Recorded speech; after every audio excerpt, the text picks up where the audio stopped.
like to be part of that. Basically, we shake our hands like this, Drifter, right here. Jazz hands, jazz hands. There we go. There we go. Drifter's doing jazz hands. Wait a second. I'm going to get him. There he goes. He's doing jazz hands. Walter's doing jazz hands. I'm doing jazz hands. We are live. We are live from the Big Daddy Gun Studios. This is episode, I believe it's like 149. There you go. Episode 50, yeah, 149. Yeah, episode 149 of the Who Moved My Freedom podcast, live from the Big Daddy Gun Studios. Tonight, we are talking about guns and violence in video games, and we have a very special guest on the show tonight for the first hour, Drifter. How you doing, man? Doing good. Nice to be here. Also, thank you, Tyven, for pulling me in last minute. A lot of my fans have wanted to hear me talk about these topics, gun control, video game violence, and the overlap between the two for a very long time. And I thought that this would just be a good place to do it. Absolutely, yeah. I think it's great to have you here. We're gun guys. I don't play any video games because I'm horrible at it. My kids do. I don't know if anyone else here plays video games. We've got Glock Guy 226. Kenny, you're in here. Do you play video games, man? I honestly don't. I know my kids do. Every now and then I will, but I'm not super into it. I don't know the newest games coming out, nothing like that, you know? Yeah, absolutely. So there you go. Walter, what about you? I already know the answer. I'm waiting for the holodeck. Yeah, he's for the holodeck. He's waiting for. That's almost here. Have you seen the virtual reality, the HTC Vive and things? It's close. It's really close. Yeah, so what I think, go ahead, Walter. I need the holodeck. That's what I need. Yeah, absolutely. I think this is a great opportunity, though. I'm all for video games, by the way. I think this is a great opportunity to have some gun guys and a guy that plays video games. I don't know whether or not you own guns, whether or not you want to disclose that. I do own a couple of firearms, a few just very old shotguns, hunting rifles, and I have an M&P Shield and a full-size Glock and a mini Glock for concealed carry, and they live here at home just in case somebody decides to break in, or I get a stalker or a fan or something like that that's doesn't know personal boundaries very well. It's always a security risk given how many people follow me and how possible it is for somebody to want to break in. Okay, so on that subject, let's talk about how many followers you have and what where people can find you on YouTube. Let's start there. And tell us how you started your channel as well. 1.3 million followers right now on YouTube. You can find me at youtube.com/drifter, DRIFT0R, and that's because all the regular versions of the word drifter just were taken until I started adding in numbers and letters and stuff like that. Just /driftor, and I started making YouTube videos when the site was brand new, like in 2006 when I was in high school. I was doing stop motion animation and little projects with what were then brand new digital cameras. I eventually moved into video games, and at the time it was very hard to record them. I got hooked up with the Machinima website through a friend, which some of you may be familiar with. And then as narrative stories in games died down, I started doing gameplays and then gun guides, and then now I'm live streaming, and you just got to ride the wave and transition to whatever's next. Yeah, absolutely. And I am a fan of Machinima. Is it Machinima? Machinima? Machinima. Machinima. There you go. What is that? Explain that to me. Okay, do you want to explain that to Walter? Sure. He's a really old guy. Oh, stop it. Video games, they have engines, graphics, characters now, and some enterprising teenagers discovered that if you want to tell a story about Halo or Call of Duty or soldiers or something, that video games have these nice sets and nice characters already pre-animated, and you can just kind of record them doing things and add your own dialogue and act out your own scenes in the game and make extraordinarily low budget, what are essentially fan films. And they were very, very popular because a lot of people found them very fun.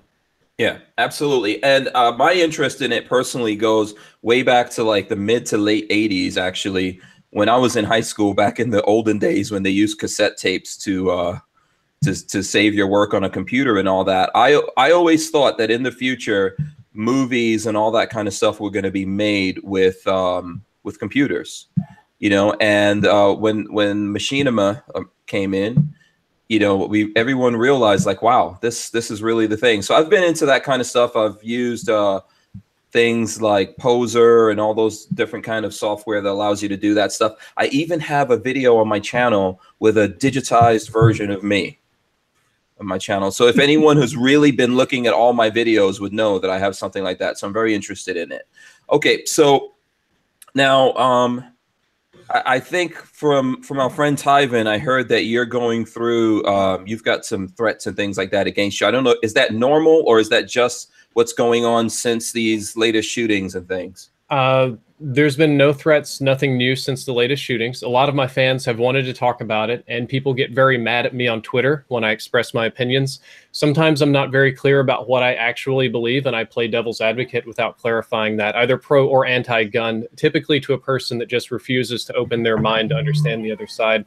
And the threats against me come in the form of when you put yourself in front of a very, very large audience, in this case, millions of people, and you say one thing they hate, you do one thing they hate, you play a game they hate, you wear a shirt they hate, just something minor. Because of so many people, there's a very tiny fraction that will get very, very mad and make strange threats. I've had people like message me pictures of my house or my parents' house, call me on my phone, say they know where I live. The worst, I think, was a picture of my dad's house that just said soon. That was very concerning. Most of them are empty, but I do need to take them seriously just in case even the smaller percent chance of a person wanting to take action on that is real. Right, absolutely. Don't take any chances out there. And people who are doing all that kind of stuff, like, get over yourselves, man. You know, this is, it's totally insane that you're going through that. But there's lots of folks, and especially like you said, when you get that level of numbers, people get crazy and they get super personal. And they don't understand boundaries. So before we go any further here, I just do want to remind everyone, please thumbs up this video, share the video and all that kind of stuff. We need as many of those as we can get. I've posted some stuff on Facebook, etc. And even the guys here, man, if you guys are in here, you can, with the link that I gave you to share with fans, you could click on that, open it up, make sure you click and thumbs up the video. Okay. I did. Absolutely. Kenny, Walter, feel free to jump in here and ask any questions. Okay. So I think that Drifter, you were saying that you were talking about like when you post stuff on Twitter. What's your Twitter handle, by the way? Same as the YouTube, just /DRIFT0R. Okay, so you say you play both sides. Where do you come down politically? When it comes, well, you could tell me politically, but okay. And especially where it comes to guns. Politically, I would probably be somewhere left of center. It used to be libertarian in college, but I moved away from that. As I finished my MBA, I really started to hate laissez-faire business or true deregulation, because most of the companies that I had to advise were trying to come up with ways to barely skirt the law or screw their customers. And the more I got into the business culture, the more I realized that extreme deregulation is a scary thing. So it pushed me a little bit farther to the left. When it comes to guns, I would say that I am pro Second Amendment, with the primary reason being that I would like to think of America as being the truest, freest state or nation that you can live in. And as an expression of absolute freedom, you should be allowed to own just about anything, perhaps not weapons of mass destruction or tanks or things like that, but owning a tool that you use to protect yourself seems like a natural extension of absolute freedom. Unfortunately, I do have reservations about it because of the way that it's framed in the Constitution and the way that states work with it and the way that lobby groups fight very hard for ease of access. The proliferation of firearms in the United States could be considered extreme. They're very easy to access legally. They're very easy to access illegally. And because of that, they're just easy to access in general. So it adds sort of fuel to a fire. What would be in a different country a violent crime involving a baseball bat or a knife or something, which is scary in its own right, could in this country be in a shotgun or pistol or something far, far more dangerous that requires less of a physical presence for that person to use. So yes, pro Second Amendment, but mixed givings on how very easy it is to access some very, very deadly weapons. Okay. So if any of you guys have any questions here or comments, you feel free to jump in. Walter, you didn't like what he just said about tanks, I could tell. So yeah, because maybe everybody doesn't know really about owning a tank. Tanks are completely legal, and live gun tanks are completely legal with paperwork, just like buying a machine gun. Same paperwork. Imagine in reality, well, okay, let's get real now. The people that buy tanks and have live gun tanks are not the people who do liquor stores and things like that. So wouldn't know how to start the tank first thing. So Yeah, I mean, if you had a tank and you try to go stick up a liquor store and then get away with it, I'm pretty sure they will catch up to you really fast. Funny story, I almost bought a tank. When it came time for me and my wife to buy a new car, we were shopping around, and on Craigslist, there was a guy selling an armored APC with the machine guns removed for like $35,000, an older model. And my inner 7-year-old just wanted it so much, even though it was wildly impractical. No, it's pretty. Well, we know a guy. If in the future, man, if you do want to buy one, if you find any deals, let me know. I know people are constantly buying and selling. So seriously. So, yeah, Walter actually is involved in a lot of how do you put it, Walter? Like military vehicles. Collect military vehicles. Yeah, that's one of my hobbies. Yeah. So absolutely. So if you ever, you know, if I don't have a tank. I do have an armored car, but I don't have a tank. So right, absolutely. And where I come down on this, and Kenny, you could jump in here. I think people should be able to get anything that they can afford to have. This is the way that I think about it. I know that, you know, obviously, as Walter is saying, we have restrictions on what you can have, and there's paperwork and all that people have to get. But I'd like to be able to have whatever the government has. What is this? Lola says tanks are priced to a point that hoodlums are not going to buy one. Yeah. Right. So, and lots of things are like that. So the question I really wanted to ask you about it, because you said that you think it's really easy. Mm-hmm. Do you think it's easier to get guns in America than it is to get anything else that people are saying, like, oh, you could, you know, it's so easy in America, you could just get a gun from anywhere? Do you really think that it's that easy? Yes. When I went to go buy guns here in Texas, and to be fair, Texas has very, very loose gun laws. I went to my local gun store, which is the Bullet Trap here in Plano. It's one of the few indoor gun ranges in the city. I walk in, lots of guns on display, including the Chris Vector, like the one back there behind you. And it actually had the same suppressor on it. And there was a giant sign on the wall that says, "Suppressors are legal. We'll help you with the paperwork. Just ask." And I'm sure that many of you are fans of suppressors. Obviously, you own one. But the purpose behind that is obviously killing people. I mean, it's a toy, but it's self-defense, hunting, private security. And I got there, and it was the first time in my life I felt a little bit uncomfortable, because this wasn't the standard self-defense home shotgun kind of thing. I was like, we are getting let me help you. Let me help you out here. Okay, so let me help you out here. And I just want everyone to understand, like, you know, obviously, you know, and I want everyone that's watching, I don't even know what the comments are right now, but I want you guys to know that Drifter's a gamer. He came on here to talk to us and all that, and we're having an exchange of ideas. So I think what we could do here is help each other, you know, understand each other. So he's coming to us, and we're all gun guys. I see the comments coming in, and don't worry about that. I get much worse on my own screen. Right. No, but I'm not concerned about it at all. No, but here's the thing, dude. I mean, we just met each other. This is literally the first time that we're talking. And in life, I'm interested in exchanging ideas with people. And the thing that I would tell you about suppressors and the idea that they're for killing people, that's not really true. I mean, if that's true, then that means that the mufflers on cars are also for killing people. And that's where that's where suppressors come from. The same people that invented mufflers invented suppressors, and they're not for killing people. They're for making guns quieter so that it's safer for hearing. And my understanding was that it would distort the sound, not that it would ever be actually. I've fired quite a few suppressed weapons, but the idea is that at range, it distorts the sound so that it's difficult to tell where the bullets are coming from, therefore giving the shooter a more advantageous position, which I would imagine that it would not be for animals. It would be for people. And to be clear, I don't inherently have a problem with that. The reason that we have weapons is for self-protection, for militia, for protection against invaders. So the reason you can buy those is so that you are more deadly against people, which in some situations can be a good thing. But the way it just hit me when I walked in immediately made me on an emotional level uncomfortable. That it was scary. Yeah, it was just, and it was super culturally okay. Like nobody else batted an eye at it. Yeah, but it's not a thing like that. I mean, this machine itself, ultimately, you know, there's things that make this a dangerous thing, just like anything else, right? And it starts with the intention of the human being. But the suppressor, so we could talk about all of that, right? And what it's meant to do. Ultimately, the suppressor is here to make it quieter, because when we shoot these things, and if you shoot them a lot, they're very loud and they destroy your hearing, and you especially go deaf. Indoors. Right, and you get tinnitus and all that kind of stuff. And that's really that's really why it's there. The You know, people don't use these, and obviously, and I can tell you something. A gun in and of itself is so simple that anyone could do this. There's nothing we could do to ever put this back in the bottle.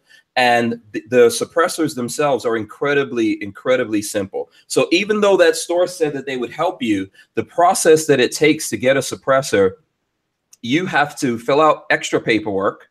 You have to then pay a tax stamp, and then it takes the agency that investigates that about, I don't know, 6 months to a year to go through investigating you and clearing you to actually have that suppressor, and then they send it back to you. It's a whole long process. Criminals don't have to do that. They could just improvise one or do whatever. I don't think there's very few, if any, incidents that we could call where people legally go get suppressors and use them to hurt people. And they do use it a lot in hunting, and it does help in those situations. That's legal. I've never seen it in hunting. That surprises me. The bigger question, I'm going to turn this around, is I believe you. The vast majority of people, actually, I'm not aware of a crime that's committed with a concealed carry weapon, hardly ever, or people that have suppressors or really high-end military-grade hardware. That type of person very rarely commits a crime. The concern is more that we have a culture that drives people to purchase and trade these weapons on a market, and there is some trickle down to other people, and it makes weapons just extraordinarily easy to access. Yeah, I understand where you're coming from on it, and here's the thing: like, I know that this can be something deadly, but we're also. Are you into cars? Yes, but electric ones. I drive a Tesla. Oh, okay. A Tesla can be an incredibly deadly weapon, right? That's the thing. Doesn't make any noise. Yeah, it's suppressed. It's quiet and actually, all that kind of stuff. You can't hear the fucking thing. Yeah. No, but they're dangerous to blind people. No joke. Yeah, and they're incredibly fast. An electric car, in lots of cases, especially initially, is faster even than a normal car. So very easily, a person can take any car, and including a Tesla, and do damage to a lot of people. You know, and it's very prevalent. And we all in America, we have, I'm not saying that, I think there's definitely more cars than there are guns. I don't know. We would have to look into that. There's a lot of guns. We have to look into it and see. But people have, like, in families today in America, people have 2, 3, 4 cars, depending on how many people in the family. Some people have like 20, 30 cars or 60 car collections, hundreds of cars. And they're also very dangerous things. You know, I think ultimately it's the intention of the person behind it. And what I'm trying to say to you is, I remember having a conversation with a friend one time that she witnessed a shootout. She lived upstairs from a pharmacy, and someone tried to rob the pharmacy, and there happened to be, I think, an FBI agent there, and he got into a shootout with this guy. And, you know, it could have really gone bad. She was there. She was on the news. And when I was speaking to her, I said, you know, it's too bad that more people can't defend themselves in situations like that when someone puts a gun in their face or tries to rob them, because there's not always an FBI agent around. And she said to me, and she was a paramedic at the time, she said to me, you know, but I worry, like, if everyone had a gun, people would just be killing each other in the streets. And here's the thing. In America, you're right. We have a lot of guns. We don't just kill each other in the streets every day. We're not wholesale killing each other every time we get into arguments and we get into situations. And I had that conversation with her today. She's a police officer. You know, after that, she got into guns. She started shooting. She's a police officer today. And you know, like, I know that there's people out there getting mad, but I think this is one of the things that we're facing in America, that people don't understand, that these things are not inherently more dangerous than lots of stuff that we have in our society. Look at the actual statistics. More people get killed with baseball bats and knives and broken bottles and everything else. So you gotta get past get the feelings out of it. I agree with that. When it comes to gun statistics, a lot of the homicides are overinflated. A lot of times it's suicides. Right. And when you pull out stuff like gang violence, which would probably happen with regular sticks and machetes and stuff, like in Japan and Korea and whatever anyway, and you pull out a few, it's cherry picking, but when you pull out a few like super densely populated high crime rate cities like New Orleans and Baltimore and stuff, it drops down way, way, way lower than what you see on TV. Yeah, and the reason why you're here, and you know, we've got I see Babyface P came in, Kenny. Like I said, any of you guys can jump in here. I think the reason why we're here is we're talking about video games, and there's an extreme difference in what happens in video games versus what people do in real life. You know, I'm trying to figure out a place to jump in. Go ahead. They don't die in a video game. I feel like everybody's sort of in agreement here. So there's nothing to jump in about yet. Gotcha. Yeah, I'm playing a little bit of devil's advocate here for this because it's more interesting. Again, I'm the gun owner and I use them for protection, and I have been shot at before, and it is scary. Now it's just a drunk neighbor. I was just a kid. I lived in the country, right? And I had a neighbor who was honestly a couple hundred yards away, and he got super drunk and just started shooting his rifle at targets or something and not paying attention to what's behind it. And you're in the country, so you're used to hearing gunshots. I didn't think too much of it. And all of a sudden I hear, stoop, pow, and like the tree barked right beside me just explodes. And I almost crapped my pants. It was like a wake-up call that I was just a couple of degrees off on that guy's aim from not existing. That was a rare scenario. It's probably nothing if you compared to being in law enforcement or military, but it was scary. I forgot where I was going. I distracted my own self. No, listen, dude. Anytime you come under fire for any reason, it's definitely scary. I don't know who here other than you has come under fire. I know. I grew up in New York City, so I've been in the middle of a lot of shootouts. It's not fun. And I've seen guys having shootouts, and they're maybe like, I'm gonna say 10, 20 yards away from each other and missing. You know, so. And of course, we've seen police officers get into shootouts and miss everyone except, you know, actually hit everyone except the people they're shooting at. So that's because it's easier to talk about than do. I played video games for a long time, and you talk about learning in violent video games. Believe it or not, based on video games, I was able to learn how to load and cock a lot of weapons. A lot of the more common ones, MP5, Glock, any sort of Armalite rifle, they model the animations very realistically. So my first time handling them, I had a good idea of how to cock and load them and stuff. When it came to shooting, I was god awful. It was extraordinarily embarrassing to miss the paper targets at ranges that children could hit them. That happens with a lot of people that because I'm a gamer as well. That happens with a lot of people that I take out. They have a that you take out shooting. Just make sure. I take them out to drinks first, and then we do. No. Hand them an M1 Garand and see what happens. Yeah, a lot of people don't understand the physics that go into firing a firearm, and games, movies, TV, everything makes it look really, really easy, and it really isn't. It really takes a lot of practice to be good at it, to be proficient. Right, absolutely. So here's the thing. I think what we were getting back, one of the things we were getting into here that we should touch on a little bit. There is a huge difference in what happens in the video game world versus what happens in the real world. You don't die. You know, would you like to talk about some of those things? And I think right now with everything going on, right, people always want to deflect blame. So even on our side, on the pro-gun side, there's folks saying, hey, this is not our fault. This is the fault of like violent video games, rap music, or movies. When Trump came out with that, a week ago, 2 weeks ago, saying, oh, we have violent video games, it has been proven over and over and over again that playing media like that for a normal, sane person does not cause you to be any more violent than anybody else. What did you just say, though? For a normal, sane person. Yes. Thank you. Yeah, and again, it does desensitize you to that thought process. But it has nothing to do with the game itself. It has to do with the mental capacity of the person that's playing it. Yeah. I think we know that, but a lot of people out there that buy into all of the gun control stuff, you know, they hear that on the news and they totally grab onto it. Yeah. Well, it's like if you go back and I think it's happening now, but if you go back, I remember this happening where everything got blamed on rap music. And when I came to America, I grew up in rap music. I grew up in New York City. And everyone was like, my friend. This is, huh? It wasn't rap. What was it? When Tipper Gore was going after, it was rock and roll, my friend. Oh my God! Thank you for saying that. It was not rap. It was Ozzy Osbourne and everybody else. Dee Snider, Twisted Sister, Prince. I was halfway into editing a video. I'm making a 30-minute video on this on moral panics. They banned silent films. They had pinball machines banned in the 30s and 40s for gambling. After silent That came later. Yeah. But I Yeah, had silent no films idea. were censored. There was a national and state censorship board. Even the Supreme Court said that films did not count as freedom of expression because they were created purely for business.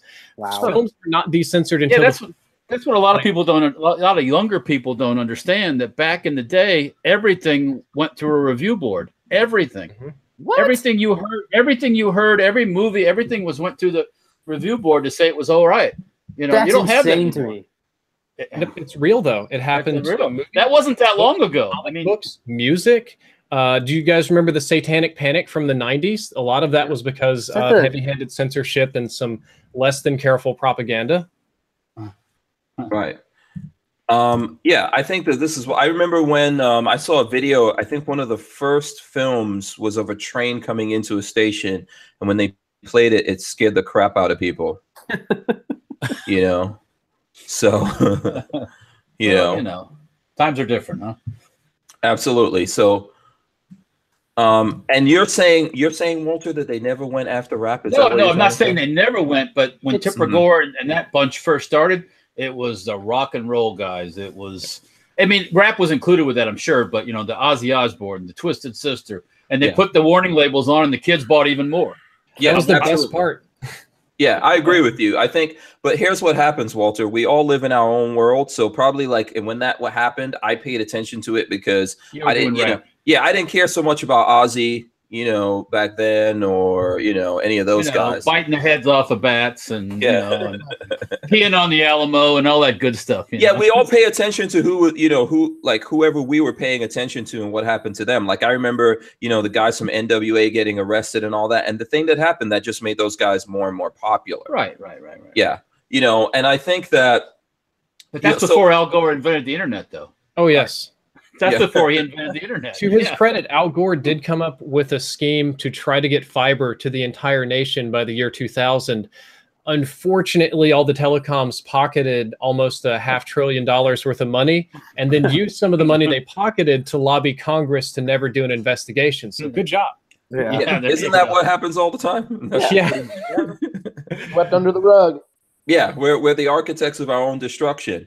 So, you know, the thing is overall, art, creative expression, what I think video games are, what I think movies are, ultimately these things help people. They help society. My kids play a lot of video games. I'm okay with it. I have played games in the past. I mean, I grew up in like playing Donkey Kong and stuff like that, you know, Pac-Man or whatever, Miss Pac-Man, I don't know.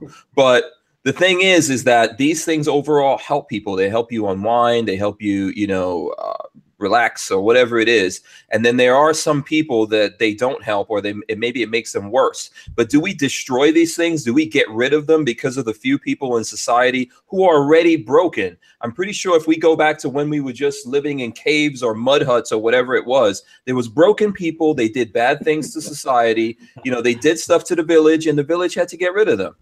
Well, back in the old days, the village did get rid of them. Yes, they did. Yeah. So the original meaning of the word "fired" was they would kick you out of the village and burn your house down, so you couldn't.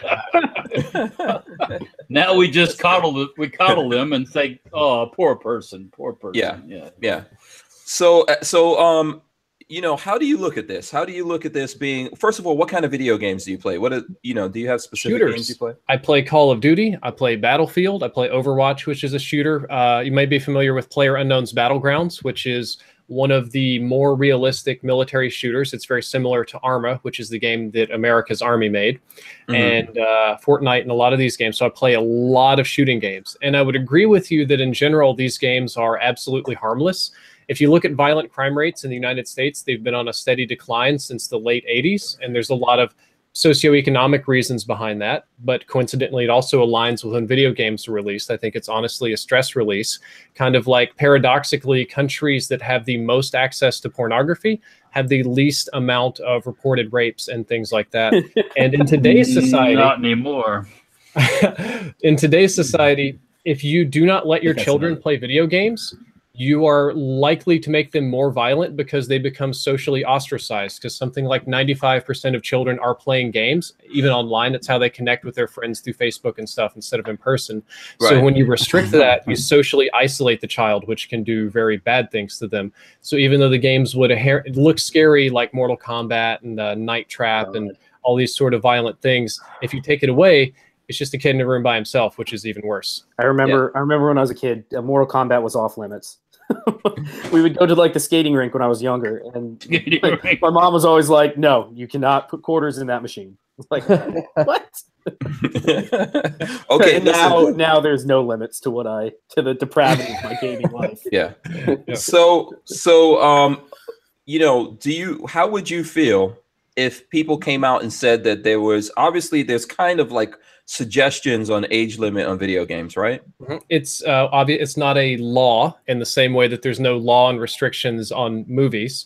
Like the MPAA, people think it's illegal to go see an R-rated movie if you're like 14 or something, but it's just a policy that all theaters enforce in agreement with the MPAA to avoid trouble. And it's the same thing in the video game industry. They have SERB, which rates the games, and retailers voluntarily agree not to sell them to little kids and stuff, because games and movies all fall under art and freedom of expression, freedom of speech in the United States, and you can't restrict that. So I ideally would not want any additional restrictions on video games, because I view that as restricting a freedom of expression or artistic value. And the scary thing there is it's a step toward tyranny when you restrict one type of freedom of speech. Even something like neo-Nazis, as popular as they are these days, if you ban Nazism, you create a precedent of saying, okay, it's okay to ban things and groups and ideas. What's the next one? And then the next one, and what group is making that decision? And you can get on that slippery slope, which is, I'm sure, a very good parallel to how you guys feel about firearms. If you take one step to restrict or limit or filter or ban, even a good thing, like let's say you came up with the ideal perfect scenario to ban the exact type of person that would have bought the firearm to do the school shooting, and it works great. You set a precedence that it's okay to restrict or ban, and there may be other newer things coming in the future, and as groups change and as power shifts, who is making those bans and restrictions? Absolutely. I don't know if anyone else wants to jump in here before I do. Kenny? I was just gonna make a quick point here about your fan base, Hank. If you look in the chat, everything I'm seeing is about. I've seen the word Commodore 64. I've seen. I like to play. I used to. I had one. You had a C64. I used to love to play Double Dragon. I saw somebody say that. Yeah, I had a 128 too. Yeah, it goes to show the age of the people who follow. Yeah, there's some old ass people. And Walter, you played video games in the first video games. It was just called beat up your brother. I didn't have a brother. Okay, beat up whoever. Whoever you get your hands on. When all that stuff started, the video game thing, I wasn't interested in it. First thing, because it costs money. Yeah. Okay, so you never played Cops and Robbers with the kids around? Yeah, real stuff outside. Yeah. Yeah. It's I don't think it's that. Like, I remember being a kid, and I'm a lot younger than you, probably by like 100 years or something. But I did things like going riding dirt bikes and going shooting and hunting and stuff like that. I wasn't stuck in the house all day. Right. And I think a lot of us, I remember when I was a kid, that's what we did. We played a lot of games. We played Cops and Robbers, Cowboys and Indians. All of those games are not politically correct nowadays. You can't play them. Says who, though? That's the weird part. Why can't you play Cops and Robbers? I think aren't there still Cops and Robbers? Absolutely. When I was a kid, I'm not saying by me. When I was a kid and I played those games, by the way, I never wanted to be the good guy. I always wanted to be the bad guy because they do the cool stuff. Exactly. I always wanted to be the bad guy. I always cheated. People were like, "Oh, you can't cheat. You can't." I was like, "What? Are you serious?" I'm the bad guy. I can cheat. Yeah. Well, look at video games. Okay, or even for example, when doing military vehicle stuff, they always have reenactors. The reenactors, who's got the coolest uniforms and the coolest guns? Usually the bad guys. The Germans do. Yeah, usually the Germans. The Germans had the nicest uniforms and the coolest guns. Yeah. And So are you saying that when you did reenactment stuff, you were dressed up in a Nazi uniform? No, I don't do reenactment. I just watch it. Because I'm saying, you know. But I do like German guns, by the way. Yeah, when that But then again, I like all guns. I'm not prejudiced. So. Yeah, when someone puts out the pictures of that, it's going to be fun. No, I'm just This is a very good thing you brought up. Before I get into it, I'm going to talk to Brian Quick in your chat, who says my opinion doesn't matter because I'm younger than 30. I'm actually older than 30. I just look a bit younger. I take care of myself pretty well. Yeah. How old are you? Do you want to say? Getting closer to 31. Okay, there you go. But you talk about the German reenactments. So the most recent Call of Duty the Call of Duty game this year is World War II themed. Mm-hmm. And the game company decided to remove swastikas from the game. What the because over? Bear with me. It was not a popular decision in the Call of Duty community because it's harder to sell the game overseas. A lot of countries in Germany and Europe and Asian countries, there is an outright ban on all swastikas, even in a historical context. And they were also somewhat concerned of the player base, like running around in Nazi uniforms, hitting people with a flamethrower, talking about burning Jews, and doing the things that teenagers do when they want to be edgy and cool and whatever. So they decided to pull out the swastikas and do the Wehrmacht only, just the Iron Crosses, the standard German army. And it was kind of strange, but it created a rift in the Call of Duty community where you had a very strong group of people advocating for swastikas. That's history too.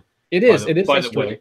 And I would say, yes, we should have swastikas in the game because they're literally the ultimate bad guys, and it makes sense to fight against them and have some historical education.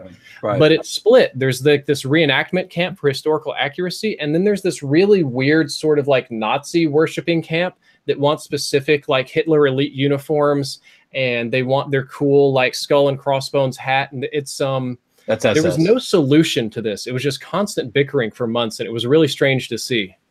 Yeah. Okay, hold on 1 second before anyone replies to that. Okay, guys, come on. Let's hit the thumbs ups. Let's get some thumbs ups going. I see we've got over 250 people in the chat. We don't have that many thumbs up, so I want to see 300 thumbs ups right now. Come on, hit it. Let's get it going. So where did you come down on this argument of of swastikas and all that in the video games? Were you for it or against it? I was generally for allowing swastikas to be in the game. There was just a very, very few in the campaign, one or two. And even in multiplayer, it was a bit strange to not see them. But I was oddly against having Nazi uniforms in multiplayer. A part of the game was collecting uniform pieces and customizing your character.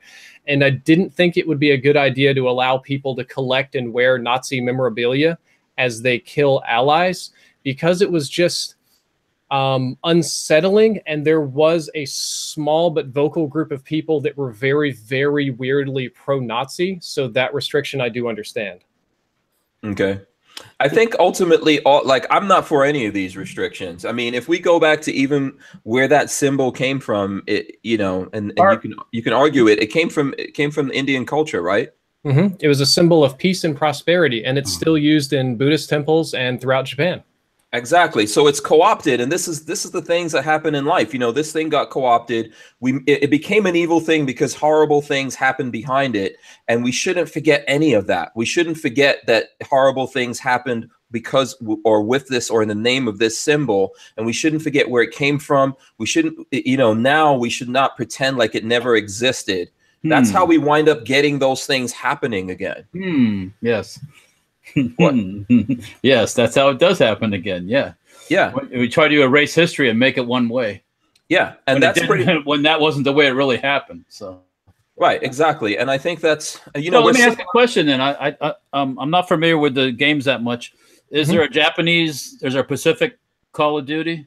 There was some years ago, but not in this particular one. They kept this one European theater only. I think it was just for design purposes. Yeah, much older games, they did have Japanese theater, and they did have a lot more swastikas, but they've kind of cleaned it up a little bit moving forward. Another big thing is you're talking about a company that's worth $200 or $300 billion. Right. So one stupid news story on CNN about a kid doing a thing with a swastika in a game, and their stock drops 2%, and they're out $5 billion. So they have to be very PR sensitive about those kind of things.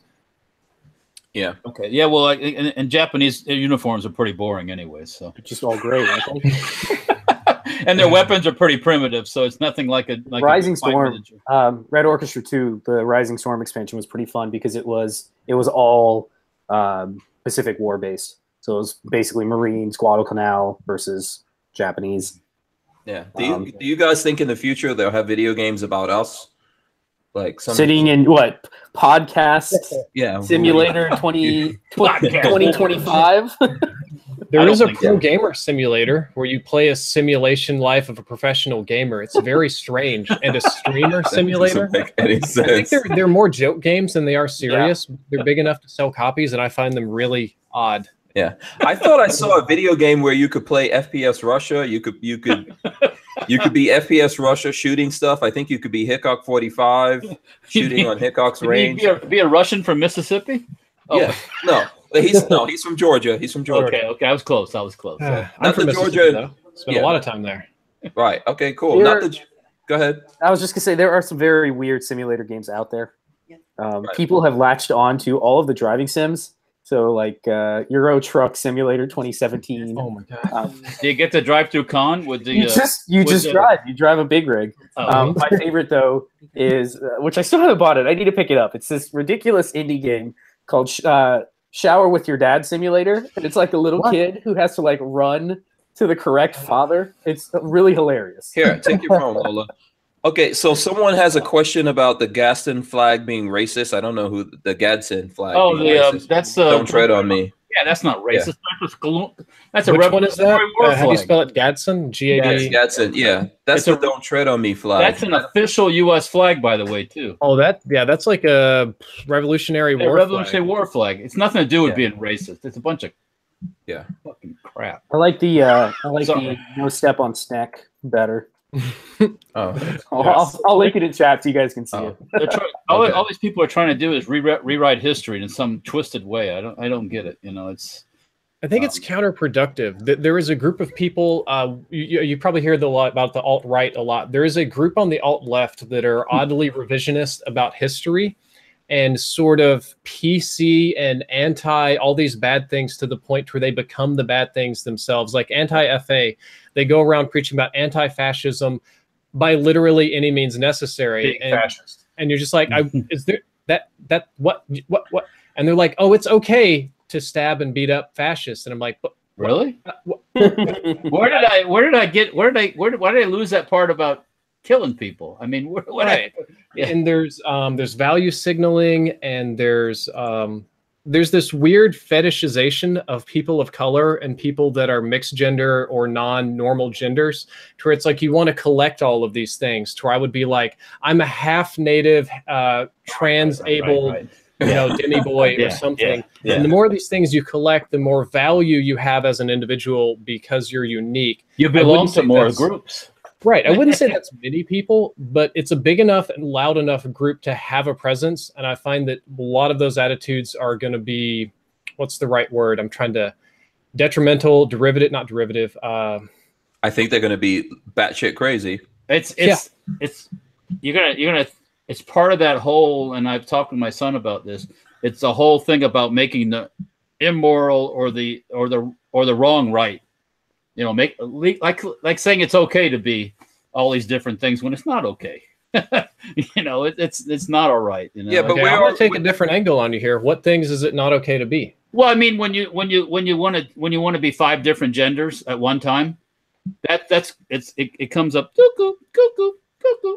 Yeah, it's too much. There are people that have complicated tastes and desires that are non-harmful, and I don't think it's inherently wrong for people to be gay or super gay or want to do weird consensual things.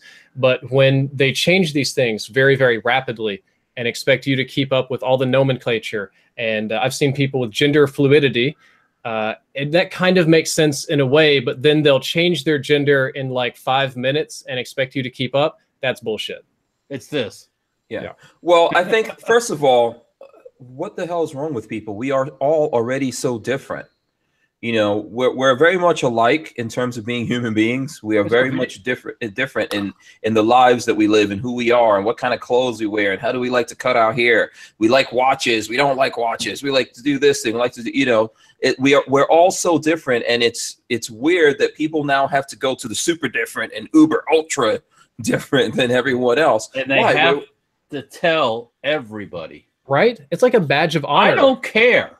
If you want to be whatever, be what you want to be, but I don't want it in my face. All right. Yeah, I and agree that's where the pushback comes, and they don't understand that sometimes. That people get tired of that in your face shit, because eventually when it goes the pushes back, it's not pleasant. Yeah. Well, I think society should be polite. We should be polite to each other and respectful and understanding of each other, which means not forcing, like, they may think, so for example, let's just put it in a way of people who hate guns and people who like guns. You know, they have the right to hate guns all they want to. Hell yeah. But, you know, and we have the right to love guns all that we want to. I mean, just, you know, the fact that you hate it doesn't mean that you have to inflict that on me. Just like the fact that I love it doesn't mean I have to go and force you to do anything with it. Don't push that on nobody. No, I'm not saying you do. Yeah, right. And so don't try to take it from me, or, you know, it could get squirrely. Yeah, exactly. And these type of attitudes that you're expressing, I think, are one of the #1 reasons that Donald Trump won the presidency, even with all the odds against him, is that progressivism in this country, which is a camp that I would loosely associate myself with, has been at a speed that is breakneck.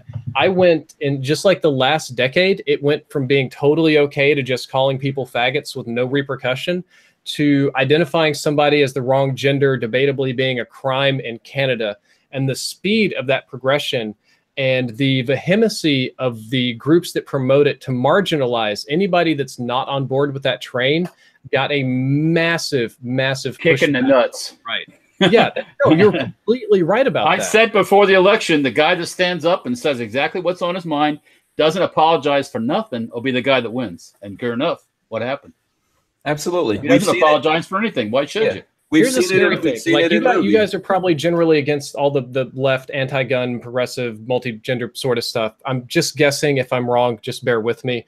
And it's okay to not like and do these things, but that group has made it to where if you are not on the pro everything train, to where, like Walter, if you don't wake up in the morning and get on your blog and post about trans rights, if you are not out on the streets hitting it, then you are Satan. You're Nazi. Not that you're indifferent, not that you're against, but if you're not on that train, you are inherently against it and your life is forfeit.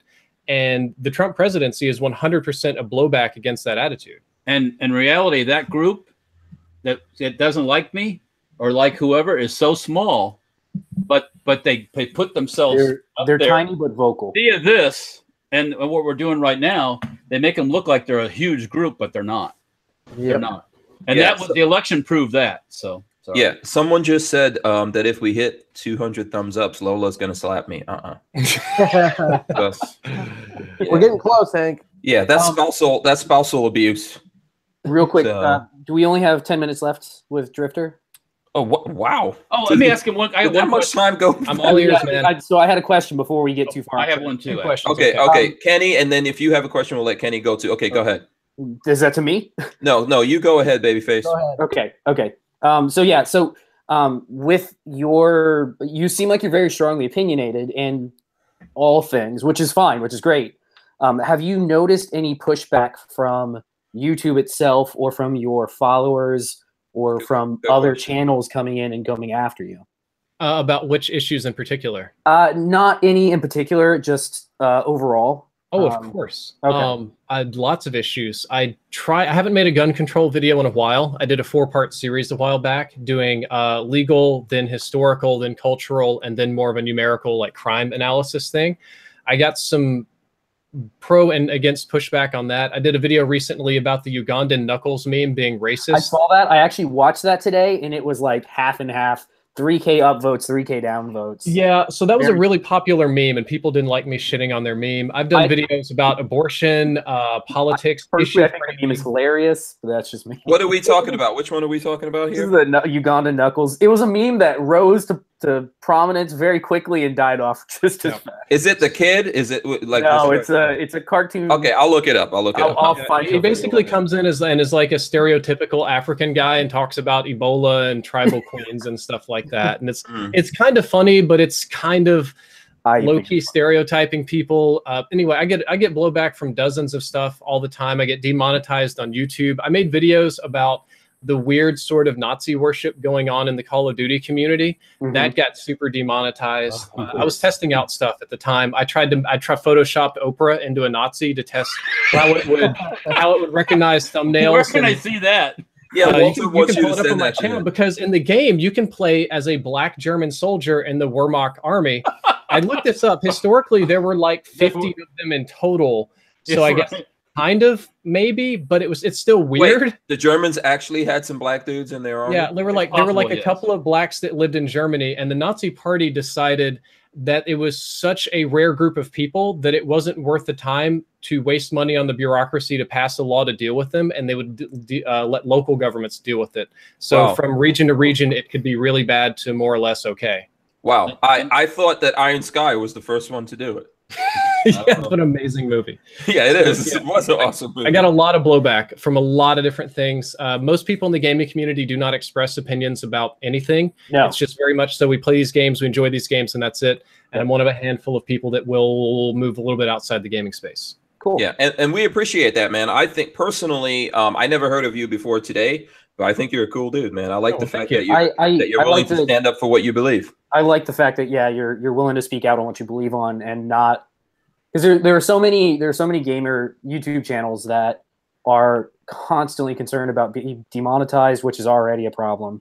And if you step out at all, people are just going to go after you and try to. If you have any sort of deals with any advertisers or anything, they're going to try going after the advertisers. It's like a big shit show.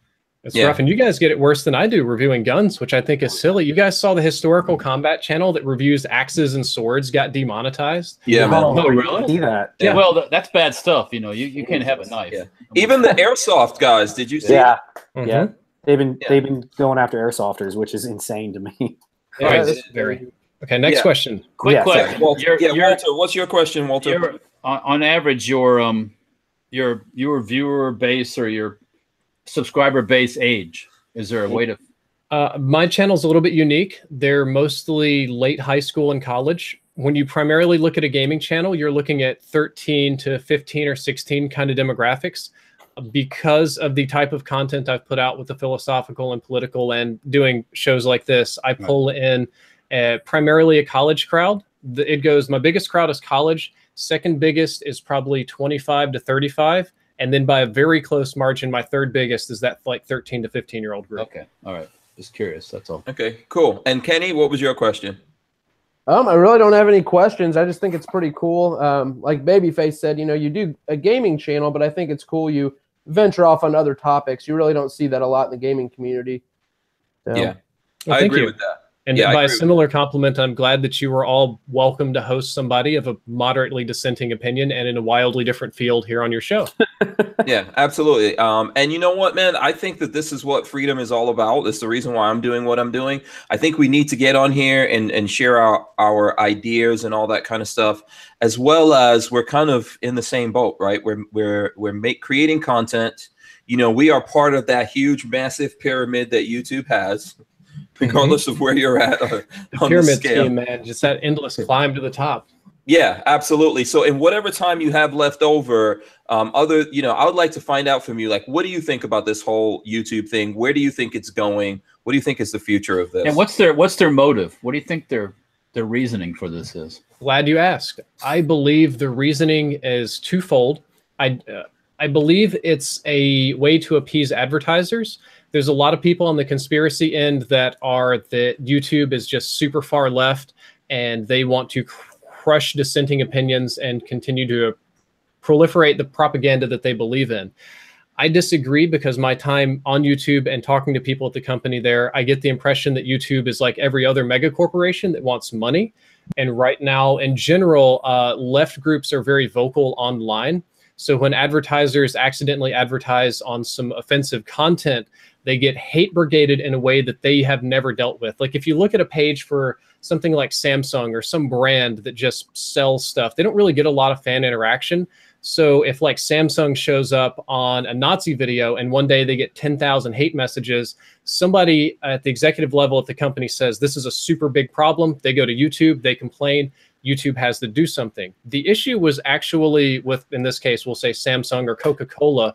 They wanted to do mass marketing because they're a big company. They've got $1 billion budget. And they're like, we want to hit all males between 13 and 40. And it's just going to hit like every video on all of YouTube. And obviously one of them is going to be bad. So when they get hate brigaded for it, they shit their pants. They threaten to pull the money. They go to YouTube. And YouTube has to do something about it. Now, there's more hours of content uploaded on YouTube than any human being could ever watch. There's something like 100,000 videos added a day or something crazy like that. So you would have to hire something like 300,000 people to manually sort all the videos. So they have to come up with some kind of AI to do it. And it also protects them legally, because if they're doing human reviews and human censors on videos and human monetization, they open themselves up to lawsuits. But if a bot does it, they don't. So it's a win-win in their case. Unfortunately, their bot is not the brightest bot, and the things that advertisers are pissy about do tend to be more on the right side of the spectrum. So you have a rife area for censorship in that regard. And on top of that, I honest to God think that YouTube wants to go more toward the Netflix model. They're pushing YouTube Red really hard. They're pushing original series. They're culling smaller channels, limiting Patreon, and making it harder for the people at the very bottom to get funding. And I think it's just sort of kind of cutting out the bottom on people they weren't making a whole lot of money on, and just trying to focus on their top tier brand to go more paid in the future. Absolutely. So, you know, with whatever little time you have left here before you have to drop out, like, how do you intend to handle this in the future, you know, or how do you see this going in the future? It's hard to predict. My current method is to fret a lot and pray and sweat and try new things, because I'm right at the level to where I could get culled at any moment, which is not good, especially in the gaming scene.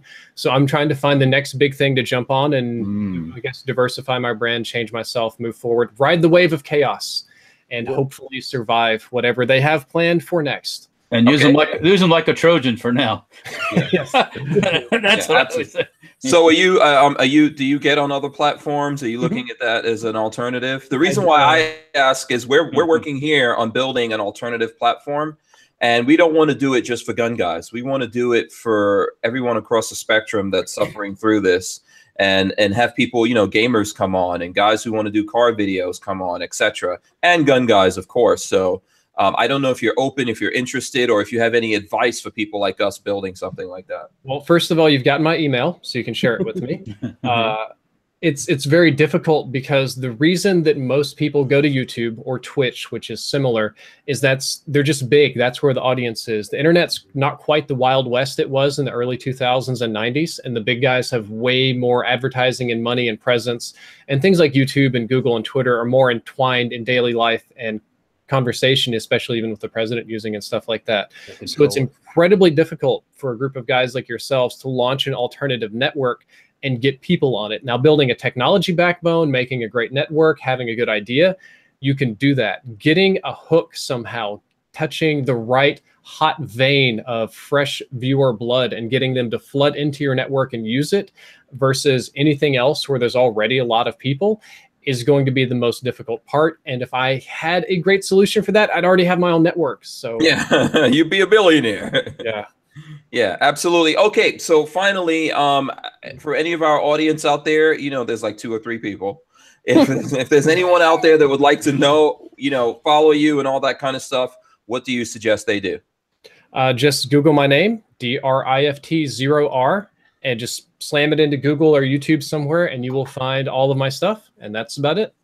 Absolutely. Listen, man, thanks for coming on. We really appreciate it. And I invite you to come back on. If you have some things you want to talk about, you can reach out to us as well. You've got our info. Anytime. Thank you for having me on such short notice, because I know it was really fast today.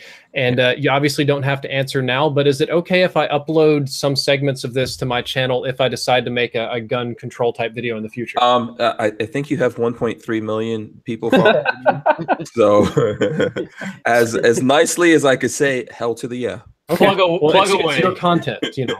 Yeah, As no, Fortune absolutely. says, Thanks for asking. screenshot it. I want to be in the screenshot. Okay. Well, Oh, thank wait, you guys for having me. I'm Yeah. going to go ahead and bounce out and take a quick break and get Right. ready to do my game night. Here's the Oh. thumbnail right here, man. No. Always. All right, thanks a lot. I appreciate Have a it. good man. night. It was awesome. Cheers. Cool. Yeah. All right, that was cool. Yeah. I wish he Yeah. wouldn't call himself a progressive. Please don't use that word.